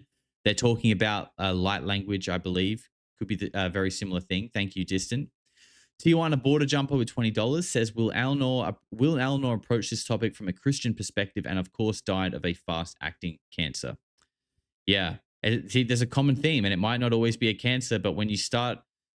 John Mack is a classic example. Balls deep in the abduction side of things, and hit by a bus. It was hit by a bus, wasn't it? I always get confused because there's so many, and they're all just like a little bit different, but they're all like, whoop, fell off a balcony. Whoopsie daisy, slipped off the balcony. God damn it, I hate it when I accidentally slip off the balcony. So common. We should be admonished to get past the differences and start working on the similarities and the shared interests that we all have in this field. But we do have some answers, at least. Some start toward answers anyway. For instance, we know abductions are real. We know that the abducting agenda includes very physically oriented goals. We know that the abductors contradict themselves and often give false information, as well as information we don't have any way of testing. We know they are capable of masterful illusions. We know that they always take control of us during encounters, which to me is a sign that they fear an unfettered Homo sapien. And we know that our government knows about this situation and is actively involved to the level of carrying out covert and illegal actions against its own citizenry. no matter what the truth ultimately proves to be, we have to go for it. I mean, without it, we're like children playing with shadows. And we're ignorant, and we're certainly unempowered to deal with and confront whatever the real entities are behind this masquerade. To take it all at face value is foolish. To take none of it at face value is ridiculous. Investigations into this field there cannot be anything more important for us to be doing right now than to dig past our wishes, dig past our fears, and dig for objective reality and understanding. Well, that's the sermon for this morning, folks. What I'd like to do with the rest of my time is to show you and make brief commentary on some of the illustrations and photographs from the women in Taken, and I'll ask the gang over there in the corner to start the video. And before you do, Craig, just a moment. Most of the video is of slides, of photos and drawings. At the very end of this, however, is an excerpt from a videotape one of the women in Taken made when she was having extreme military aircraft activity over her rural cattle ranch in Tennessee. And I might point out that mysterious deaths and cattle mutilations on that area during this time corresponded to those in Alabama that Linda has made us all familiar with, and none of which were explained. Even when there were no mutilations, the dead cattle were simply, all they could find was unknown toxicology, and it led in a year's time to a loss of $11,000 worth of cattle. So this is something pretty big for the family involved here. So there will be a little bit of video at the end of this. So Craig, let's go for it. Guys, just before we play this, we've got nearly 1,300 people watching. So if you're enjoying the content, please slap a like. It does help the stream get out there a little bit more. And yes, exactly. Guys, slap a like on the video. Let's get this thing pumped up. Here we go. This is the farmhouse in Indiana in 1954, Pat and her siblings and her mom. This is where the aliens abducted the family, and then the next morning the military came and sequestered them. This is the only drawing that Pat has made of later experiences. She called that little device the soul machine, and she sat on it and ran her hands over those little holes of different colored light, and she heard a sound they told her was the sound of her soul. I'd love to hear about other reports similar to this, if any of you know of them. This was also in the facility where she was shown the clone body. This is Polly's drawing of some of the bulbous, wrinkled-headed aliens. She said they almost posed for her to get this conscious memory. You know how often they don't give you very much to take back consciously. And this kind of alien description has turned up in other people's reports. We'll see one more in here, in fact, in a little bit. From Lisa, here's one of her. She says, "I'm no artist. Don't tell me I am, because I know I'm not." And this looks like the things from is it Spirited Away? The little they're like, I think they're spirits. The little, am I thinking of the right movie here? I think she did great for it being no artist to show the hooded figures. These are less frequently reported, but this one she was able actually to see some facial features where very often the hood completely obscures them. This is Lisa's drawing of another of the bulbous-headed entities, sort of similar to what we saw with Polly's drawing earlier. And these have been reported in a number of other cases as well. Not your typical gray or reptoid or insectoid, but something seeming to have more of a porpoise-type bulbous forehead. A typical gray in a hat, right? And this happens. I remember seeing one myself when I was quite young. She said this was surprising because its mouth would open, and we have a few cases where the little slit has actually opened. So just one of Lisa's representations. This one, she says, is very similar to a figure in Linda Howe's latest book. I think you see a few of those hats going around New York City. With the flat, ridged nose area. This entity, she's not real fond of at all, was involved in what she said was one of the rape scenarios she was put through. Let's see what's coming up next. Lisa's drawing of the reptilian entity that was very aggressive sexually with her as well. And again, she says, please remember, she's no artist, but it was a brown, scaly, hard exterior with the slit eyes, vertically slit eyes, and clawed appendages or fingers. And a very robust entity. Symbols that she has seen in these, and this is so typical. I mean, we could flash symbols, and so many of them are some version of the triangle and the circle. We'll see another variety of this kind of symbol a little bit later with Angie's drawings.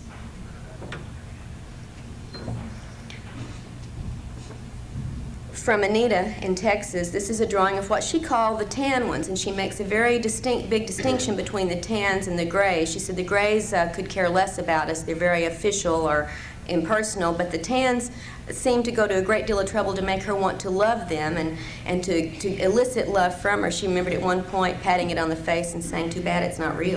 This is Interesting, because that one looks so much like the cover of Communion, in which the alien depicted in that cover is like a tan color. It's not gray.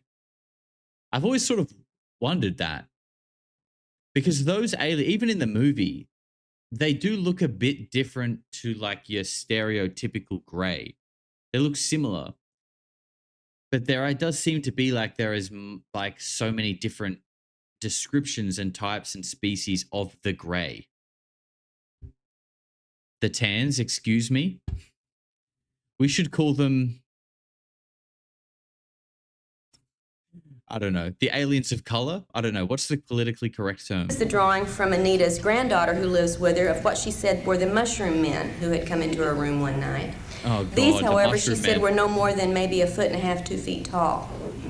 You note the drawing details that she has included in 4 fingers and so on.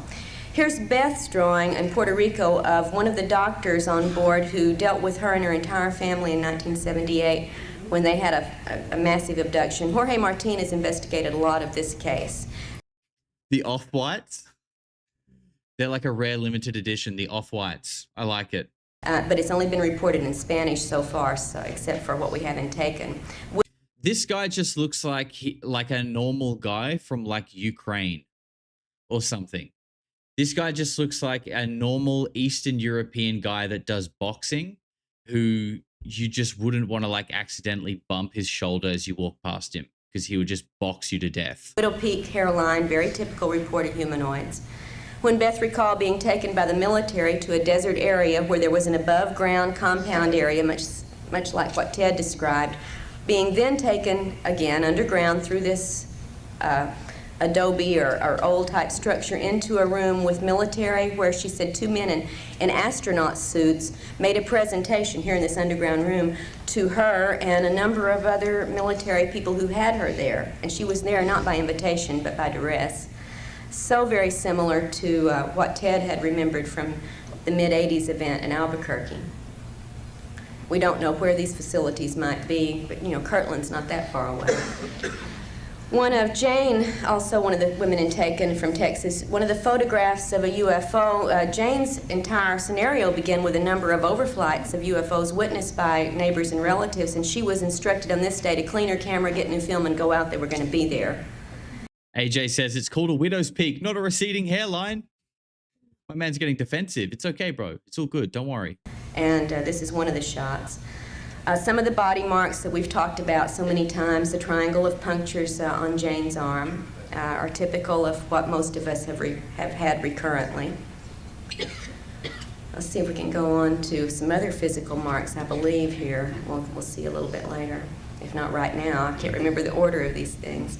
Quick trip to Turkey will get fixed right up, man. Don't stress. I'm in the same boat. Yeah, this scoop mark on Jane's leg. Now there are some scoop mark reports that we've had, including one in the family, where after the scoop begins to heal, a waxy grayish substance oozes out of this for a while, and then it heals up to the regular scoop mark that we know, and this is one instance of that happening with Jane. Jane's drawing of a memory of being before this council of long-haired, light entities. She cannot recall what they were telling her, however, but this was the best she could do to capture the feel of these faceless entities. And again, this is often a similar situation reported by other people, including one other in the book taken, Amy. An unusual scenario, Jane recalled only snatches of an encounter in which she saw robed aliens at work in one of the facilities, and she heard them listing certain places in the Texas, Louisiana area by name, certain towns and locations, and then the words activate, activate, activate. The little black box, the memory of the faces, seeing her feet as she's being carried out of here, all just very partial glimpses from an event in Jane's recollections. And the little black box is very similar to the box used in Ted's cloning soul transfer event. And you notice these weird black tubes coming out. We're going to see that later in other drawings. Jane's most intense recent encounter she tried to relay in a series of paintings, being on the desert planet, so many people report, seeing the UFO coming in, being under control where she couldn't move, and then watching a series of changes where the UFO seemed to beam down this illuminated globe type structure with markings she couldn't really capture in all their detail. And then this going through another stage of transformation from this globe-like decorated object to a floating dark globe with antenna that began to come very close to her, so close that she became fearful she was going to be knocked off the mesa where she was sitting. And the last conscious memory she had of this event was of this globe coming up right to her face. Under regression, we found out some more information about what went on, including an implanting procedure that this globe was involved with in Jane's suppressed memories. This is Angie, the woman in Tennessee, one of the rectangular scorched areas or dead areas on her property from an event, this now for a year and a half, of course, nothing grew there. This was an event she had recalled seeing the night before, or briefly before, I can't recall if it was just exactly the night before, in which there was this rectangular device with two aliens out in the yard near the barn area, apparently taking soil samples, which of course, they've been doing since time immemorial. They just can't get enough of our soil. That's quite well drawn, to be honest. Like that's really well drawn, I feel like, for well, at least compared to some of them. But it kind of reminds me of like when you're working very remotely, like at a mine site or something, and you have makeshift offices out of shipping containers. It looks something like that. But the mark on the ground was physically there for quite a while. And if anybody's willing to pay for some soil sample testings, we've got some. Here's the area of the rural cattle ranch where the mutilations and unexplained deaths have occurred. And you're going to see video from this area of overflights. I just wanted you to see how remote this was from any, highly populated area. Do you guys think, like, if this whole, like, drinking human blood stuff is real, and, like, I'll be honest, I kind of think it is. It makes me wonder, and you guys know that I do think that all of this is connected, right? That's why I look into it all, because I do think, the weird Baal worshippers inside Hollywood and the Illuminati of, like, the entertainment industry, there is links there, and, like, the worship of Satan and all this kind of stuff, there is links there to the UFO phenomenon. Like, I believe it's all one thing, because at the end of the day, like, if there is some overarching power that has control of the world, and there is also a phenomenon that's, like, interacting with us that is exhibiting power, obviously the pre-existing power structure is going to be interested in that if it's not already that. Do you know what I mean? Because it's going to be like a threat to what you are controlling, right? Duh, obviously. So it makes me wonder if these people are drinking blood of humans to look younger or get high off adrenochrome or whatever. It makes me wonder, what is the real role of cattle mutilation? Because we know, oh God, I remember the last time I spoke about this, I couldn't think of the word, and I can't think of it again, like exsanguinized or something like that. Something to do with the removal of blood. We all know that these cattle are found with precision cuts and complete exsanguinated. I think that's the word. I hope that's the word. All blood is removed. There's not even blood on the ground. The blood is obviously such a precious resource, right? And it makes me wonder if, like, cow blood is almost like it's like It's like Ribena. Actually, that's probably a bad comparison. It's like some second-rate soft drink, and human blood is like the Coca-Cola. Do you know what I mean? Very odd analogy that I've gone for here. Probably should have chose something different. But what I'm trying to say is maybe like it's like the gap filler. When you can't quite harvest enough human blood, you'd be like, all right, God damn it, we'll just drink the cows. Do you know what I'm trying to say? You guys trying to get what I'm trying to say here? Like it's like the filler because you can't get enough humans, or humans are like the gold, and the cow blood is like silver, I guess. But I think silver is still quite valuable. But you know what? You guys know what I'm trying to say. You guys, I think that's enough. You know what I'm trying to say. James King Japan with 9 months says, thanks for your vids. Appreciate all the pre-AI content touching grass in Japan. Hell yeah, James. Thank you for the 9 months, bro. I hope you're enjoying Japan. One of the unexplained deaths, this was not a mutilation, it was the report from the vet was unknown toxicology, and there were a number of other cases both in the Tennessee and Alabama area during this time. But there were also mutilations among the cattle on Angie's property. There's one that seems to be almost an interrupted mutilation. I'd love to get Linda's analysis of this. You see a triangular patch of skin has been cut but not taken off yet. The jawbone has been cleaned. It's like something either was human activity mimicking alien mutilations or an interrupted mutilation of some sort on a calf there. Patricia says silver was unicorn blood in Harry Potter. Guys, what did I tell you? And who's drinking the blood? He who must not be named. And who is he who must not be named? Benjamin Netanyahu. I'm telling you, there's truth in Harry Potter. Jared with 10 months says, yes, like soybean and McDonald's burger patties. There you go. The supplement, the gap filler. Angie's fetus, after an alien implant that she later miscarried, she actually retrieved the fetus, but under control, of course, took care of making sure it did not. Well, it was retrieved by aliens, she believes, the day later, but she saw the size of it and the features of it. She said when they came back to induce the miscarriage that this was the instrument, the long instrument that was used to induce the miscarriage vaginally, and then this little container was, she said she had no idea what the little container was for, but she did remember that also being present on the bed in her bedroom when they came to cause this loss of the child.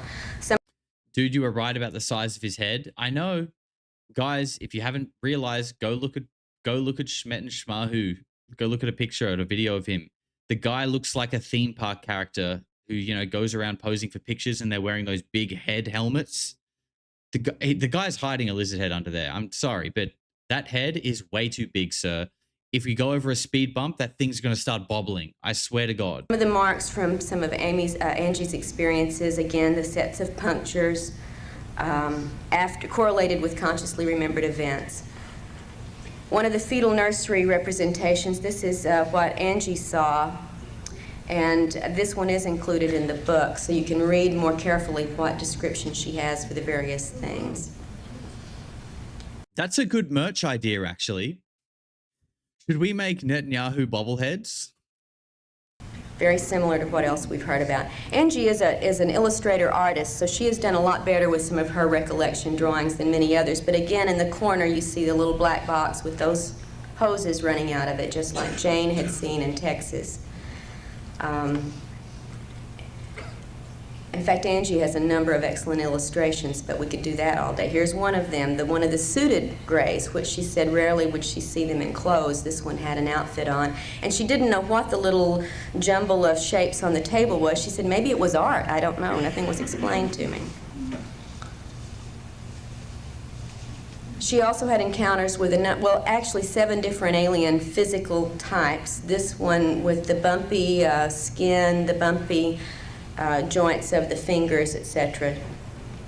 And some of the aliens with which she had contact were completely human-looking, although they didn't act human, they did look human, notably brown-haired and blonde-haired humans. Here's one of the the brown-haired woman and man, and he's got some equipment. We can't really see it very clearly here, as if he's scanning, I don't know, the air or something, taking readings of some sort, and the woman escorted Angie into...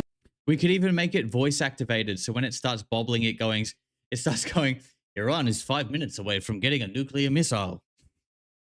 Are you guys getting the audio drops in this, by the way? Mine keeps dropping, but I can't tell if it's me or if it's happening from the source video. Back to the craft for her encounter later on. This was just out on her property. This one, both Angie and her husband recalled the little troll-like or dwarf-like entities coming into the room, and in fact, it was her husband who was taken away in this encounter. Damn, they both remembered all of this consciously.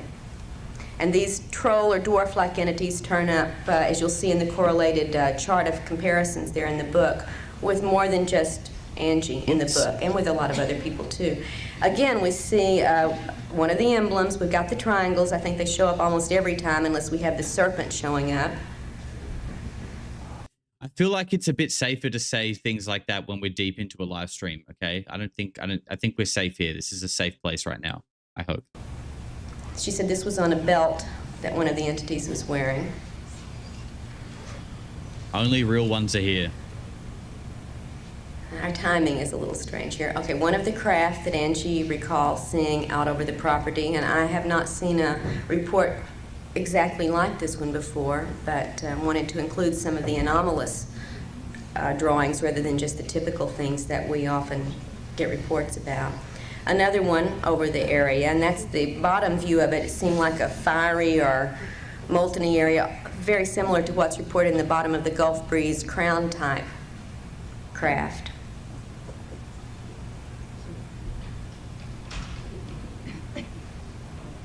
And that craft here, you can see for comparison of size, Angie below and the craft above when she was being beamed into it. Dwayne says, I'm Mossad after 6 beers. You're all Mossad after too many brownies, let me tell you that much. Again, out in this area that's very near the northern Alabama border where so much activity has gone on in the past, 3 or 4 years. This is a ground plan of one of the rural military facilities to which Angie was taken. A series of buildings, of areas where craft were parked, of a perimeter fence, and of a rural dirt road. She was taken into one of these buildings and interrogated, and there were a number of other humans there, she said, apparently also abductees besides military personnel. Close-up of the view of the building into which she was being taken, and one of the people who was escorting her. And she was taken along with 3 other women on one occasion into this facility. We know of another facility into which she's been taken under conscious control. It's not the same as this one. This strange little craft, from one point of view, looks like a winged aircraft from the military. You've got a little flag on it. The other side, not there. And that back compartment is where she and the 3 other women were placed when they were picked up and taken to a facility. In one of the underground places that Angie recalls seeing was what she called the upturned helicopter, or the rotorless helicopter. And again, we have gotten reports from around the... Isn't there a story about something that looks like this? I swear I've heard a testimony. I feel like there's a video perhaps of someone speaking about something that looks exactly like this. Does this ring any bells for anybody else? I reckon it's Peter Khoury. I reckon it's Peter Khoury's story when he was a child in Lebanon. I think it looks like that.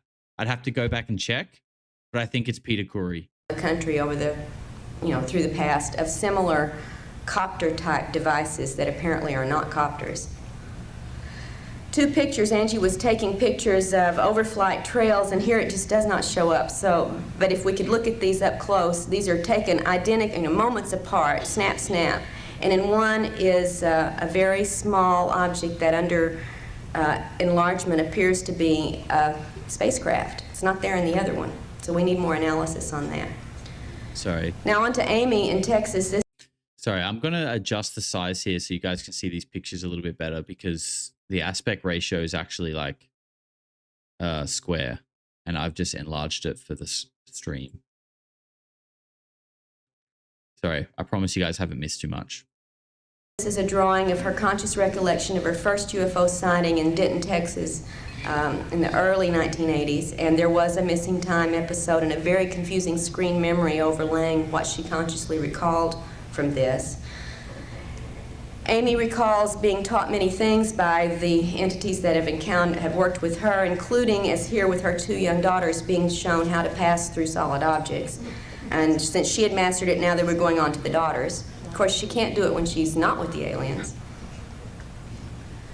One of her daughter's drawings of a ball of light that she has seen a couple of times in the house, and this is a young child's drawing. She says she's only seen this one a couple of times. It's 2 to 3 feet wide, but the one she has seen more frequently is much smaller, like a probe device that we've heard reported numerous times. This one being slightly different, as you'll see here. She said it's like a wiggly tail appendage coming off of this one, but she says this is frequently in the room with her. And she doesn't seem to be fearful of anything to do with these probes, these light sources, although she's not real happy when the aliens have interacted with her. This is a recent just doodle that the daughter had made at 8.5 years old that the mother managed to get me a copy of, and you can see a lot of what she's doodling out here obviously has some significance to the abduction experiences she's had. Amy's memory of consciously waking up as she's floating down her hallway into the kitchen and out the back door in one of her events. She said that was the conscious part. After she got outside, she didn't remember anything, but you can imagine waking up floating and being a little bit surprised. That reminds me of the Netflix series, God, what was it called? I did a short review on it as like one of the very first videos on this channel. Man, it was about like a Manhattan alien abduction with some lady, I think named like Linda or something like that. I can't remember much from it, but she was floating out the window. Yeah, abduction in New York. Yeah, you know the one I'm talking about, something like that. And there are people who apparently witnessed it. They witnessed this lady floating outside of the window. The idea of people being pulled out and floating is just insane. It's absolutely insane. And the crazy lady, yeah, that's the thing about that show, is it really did paint her out to kind of be crazy in a weird way. But then it also had people saying that they saw it. They saw it happen. And it's kind of like multiple people too, by the way. Multiple people in New York saw this lady floating out of her window. Like, where are these people now? Speak up. This should be a bigger story. Like, yeah, that show was made really odd. It was made with far too much like theatrics, and like it was like a spooky show when really it could have actually been a really compelling story if it was put together in a different way. She quite was. This is the FEMA Underground Center of Government facility across the street from which Amy lived at the time she was abducted and taken to an underground facility with human and alien entities. This is also the same facility that was less than 2 miles from the house my husband and I lived in when he was abducted by military and taken to an underground facility. Just thought you might want to drop in and tour the place. Sorry to keep pausing it, but I just want to say, she's talking about underground facilities with humans and aliens, and the fact that we're basically just getting processed there, that they're like feeding on us, abducting us, doing whatever they want.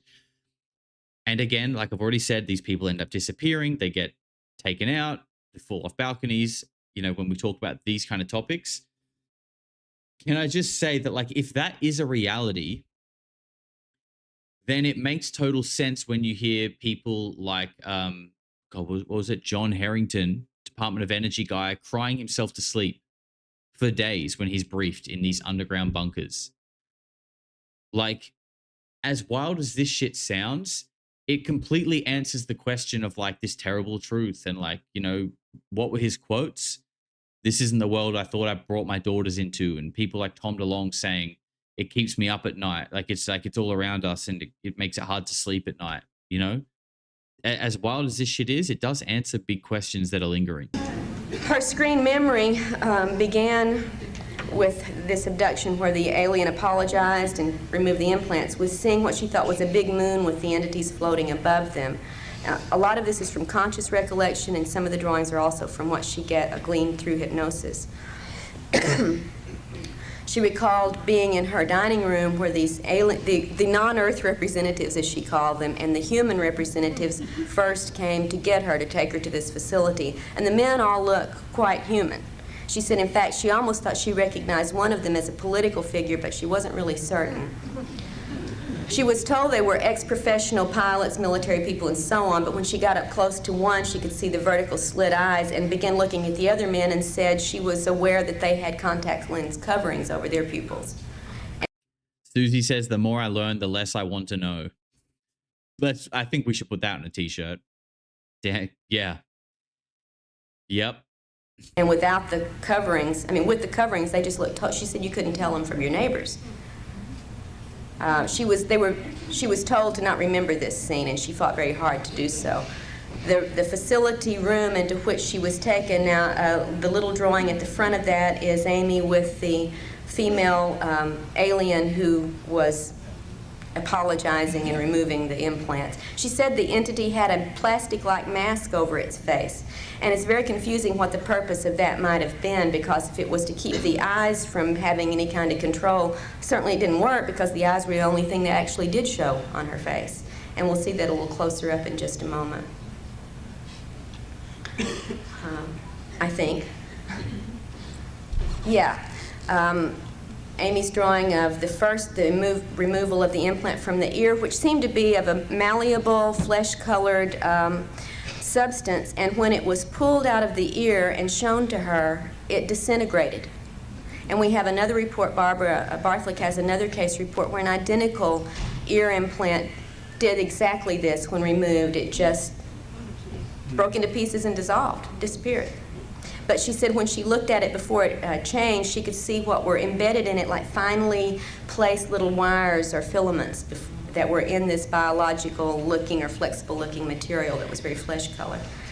Then the removal of the implant from the base of her neck, and there is still a little white circle from where that occurred. At this point, there was nothing on that we had evidence of from the ear removal. This implant was more typical of some others we've seen on drawings and x-rays, metallic filament rod with little filaments on the end. She shows here, as we talked about earlier, where the implants are, the old implants were being placed, and the new ones, she's told, are going into the spine, the brainstem area. And the alien told her about some of the newer implants. Now this is the drawings of first the instrument used to remove them, the little biologically flexible looking ear implant, the spot on the back of her neck, and the implant that was taken out of that spot, the rod with little filaments on the end. And this is also in the book, one of the illustrations we were able to include.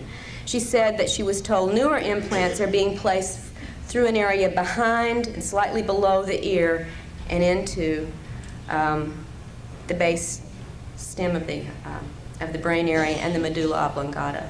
She said they look like little tiny metallic Tic Tacs, and that the alien told her these were the new ones. She remembered getting the close-up eyes-to-eyes things and having information imparted to her about the nature of the implants. Consciously, she did not remember much about it, but she did remember she was very unhappy about what she was told. And under regression, she retrieved more specifics of these controls, which do match up with the reticular formation area. A more recent daytime sighting right over the Dallas-Fort Worth airport at noon when she was out on lunch break, she said was so amazing because she saw what first looked like 4 UFOs flying in a formation. As they got closer, they looked like airplanes, again in formation, and then as they kept flying, the airplanes lined up and became a solid circular object. What is that? One of the nonsense marks, and we certainly get a lot of these, this one happens to be on Amy, marks on the body that are not punctures, not claw marks, not burns, not cuts, they're just designs. And these turn up from time to time, and this one we just were able to get a good photo of. And finally, Amy's drawing of some of the helicopter harassment that has plagued her and her family ever since she made contact with me and began working on exploring her case. Wow. Something that is just so reoccurring. It makes me wonder, like these black helicopters that seem to harass people that start getting close to the truth. Like, I wonder, like, are these black helicopters, like, I mean, who's making them? If they're, so what I'm wondering is, are they actually helicopters, or are they the phenomenon taking a shape of something that we recognize to, so it can interact with us in the way that it wants to, and make us feel the way that we want to feel, which is scared and intimidated. Because if it's not, if they're real, who's making them? Who are the people doing this, buying them from?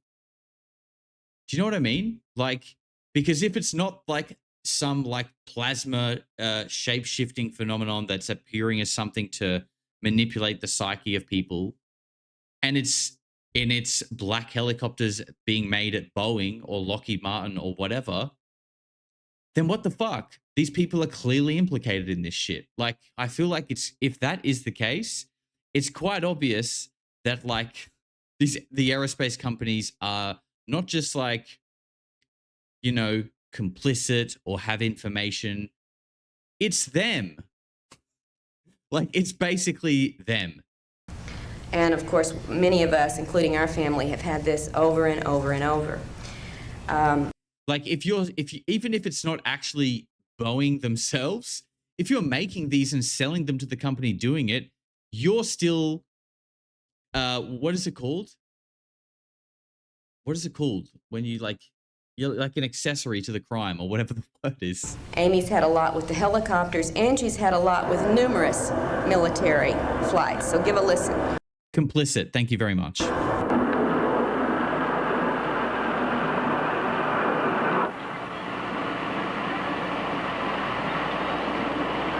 Guilty by association. Yes, exactly. Thank you.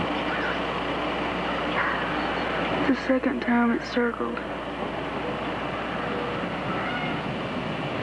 It's February 22nd, 1:35 p.m. I don't think that's how it works, Josh. I mean, I think it is, but if it isn't, it should. If you are making and if you are selling vehicles to a company that is committing crimes, and you are knowingly doing so, then you are implicated. You're an accessory to that crime, I think.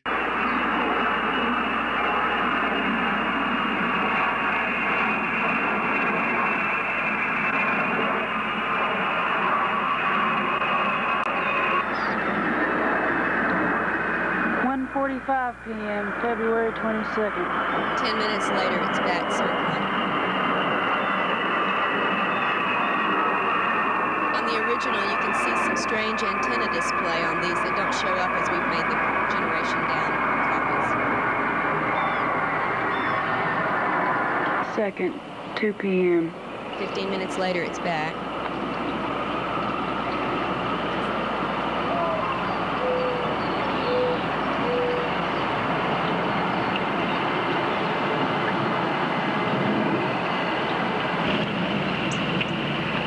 (2:15 p.m., February 22nd. 15 minutes later, it's back.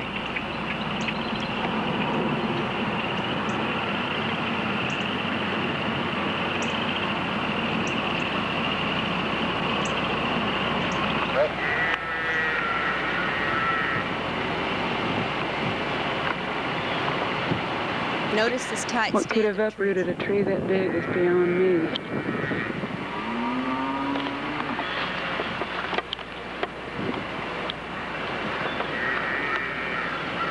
February 23rd. This is the day after the repeated overflights. There had been rain, but no storm that night.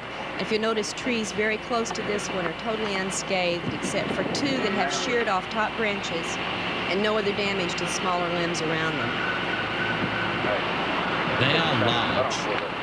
They are large trees. Perhaps it's just coincidental, but it was the day following all of this activity, so she wanted to include it in case there was a relevance. You can see there was living wood. It was not a dead tree, albeit this would make you think so. We have samples from the tree, and it was still alive at the time this occurred.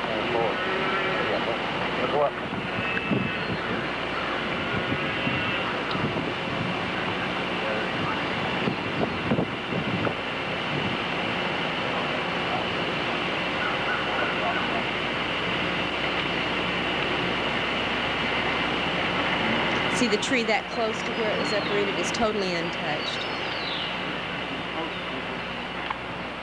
But there was a cut-off branch on this top of this tree, and you see no damage to the smaller limbs around it, and the same with a second tree. That's probably the only thing that I've found interesting about this specific set of videos. The top of that tree being cut like that is kind of interesting, but like this plane flying over, I mean, you know, where does this lady live? You know, they did just kind of look like a regular plane. I think they're implying that it's the same plane. How do we know that? You know, I don't know if there's much in this, but the top of that tree, that is interesting because it does sound like a few other like UFO reports that we've heard about of UFOs in forests and the way that they have interacted with the environment, and that is kind of like just almost like it's just burning straight through stuff, almost like a laser. Right there. 3:15, February 26th. It's 3 days later, she begins to have other activity, and this goes on intensely for about a 2-week period. It's just a little of what she captured. 3:25, February 26th.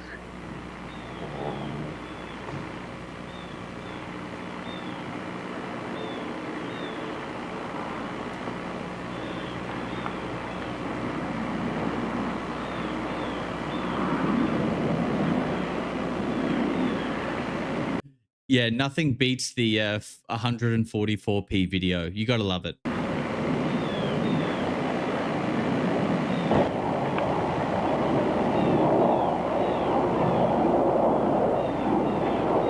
That's 10 pixels of raw data. Third time it's circled.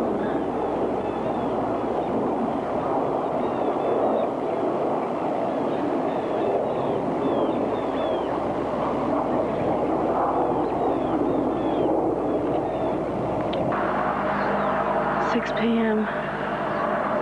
March 5. All right, lady.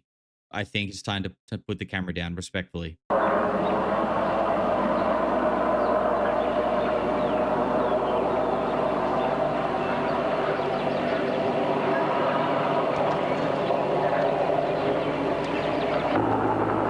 6:50 p.m. March 5.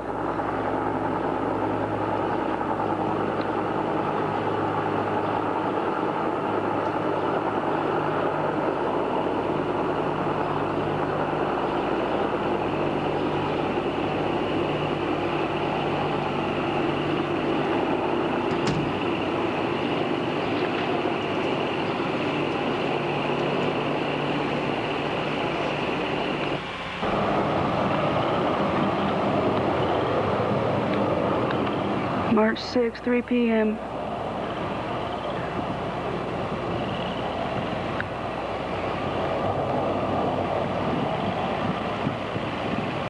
Are we almost done watching schizo aeroplanes? Yes, we are actually. There's not much longer to go.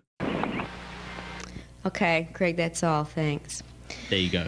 All right, these are just some of the things I wanted to share with you. I wish I could have included and taken when we were able to publish it last year, and I hope this will help give you a little bit more idea for those of you who read the book, what the women were talking about and trying to describe. And for those of you who may read it in the future, at least you'll have some point of reference now for many of the things they've talked about. Really enjoyed the opportunity to share at least these few facts with you today, and I appreciate your attention, and we'll have questions this evening at the speakers panel, so thank you very much.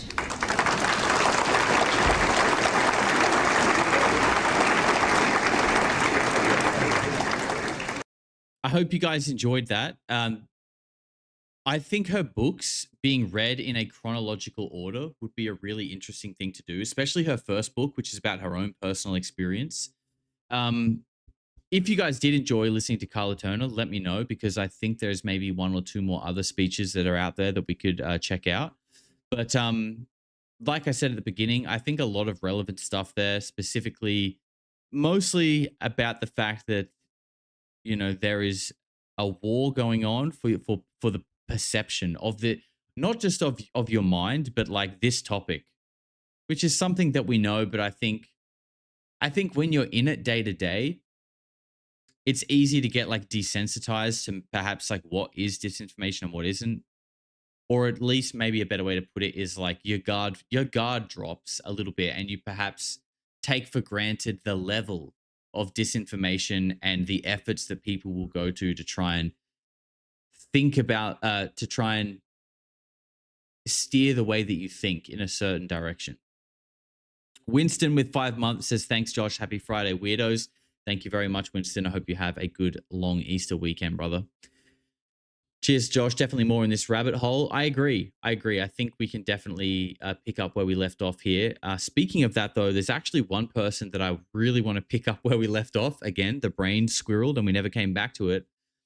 But that is Bill Woods. And that is, we listened to his interview with Kerry Cassidy, and he was talking about Project Looking Glass and a few other things. And then, he sort of disappeared. And then everyone's just like, oh, he's a PDF file. It all came out that he's a PDF file. And, and I think everyone was happy to write him off after that.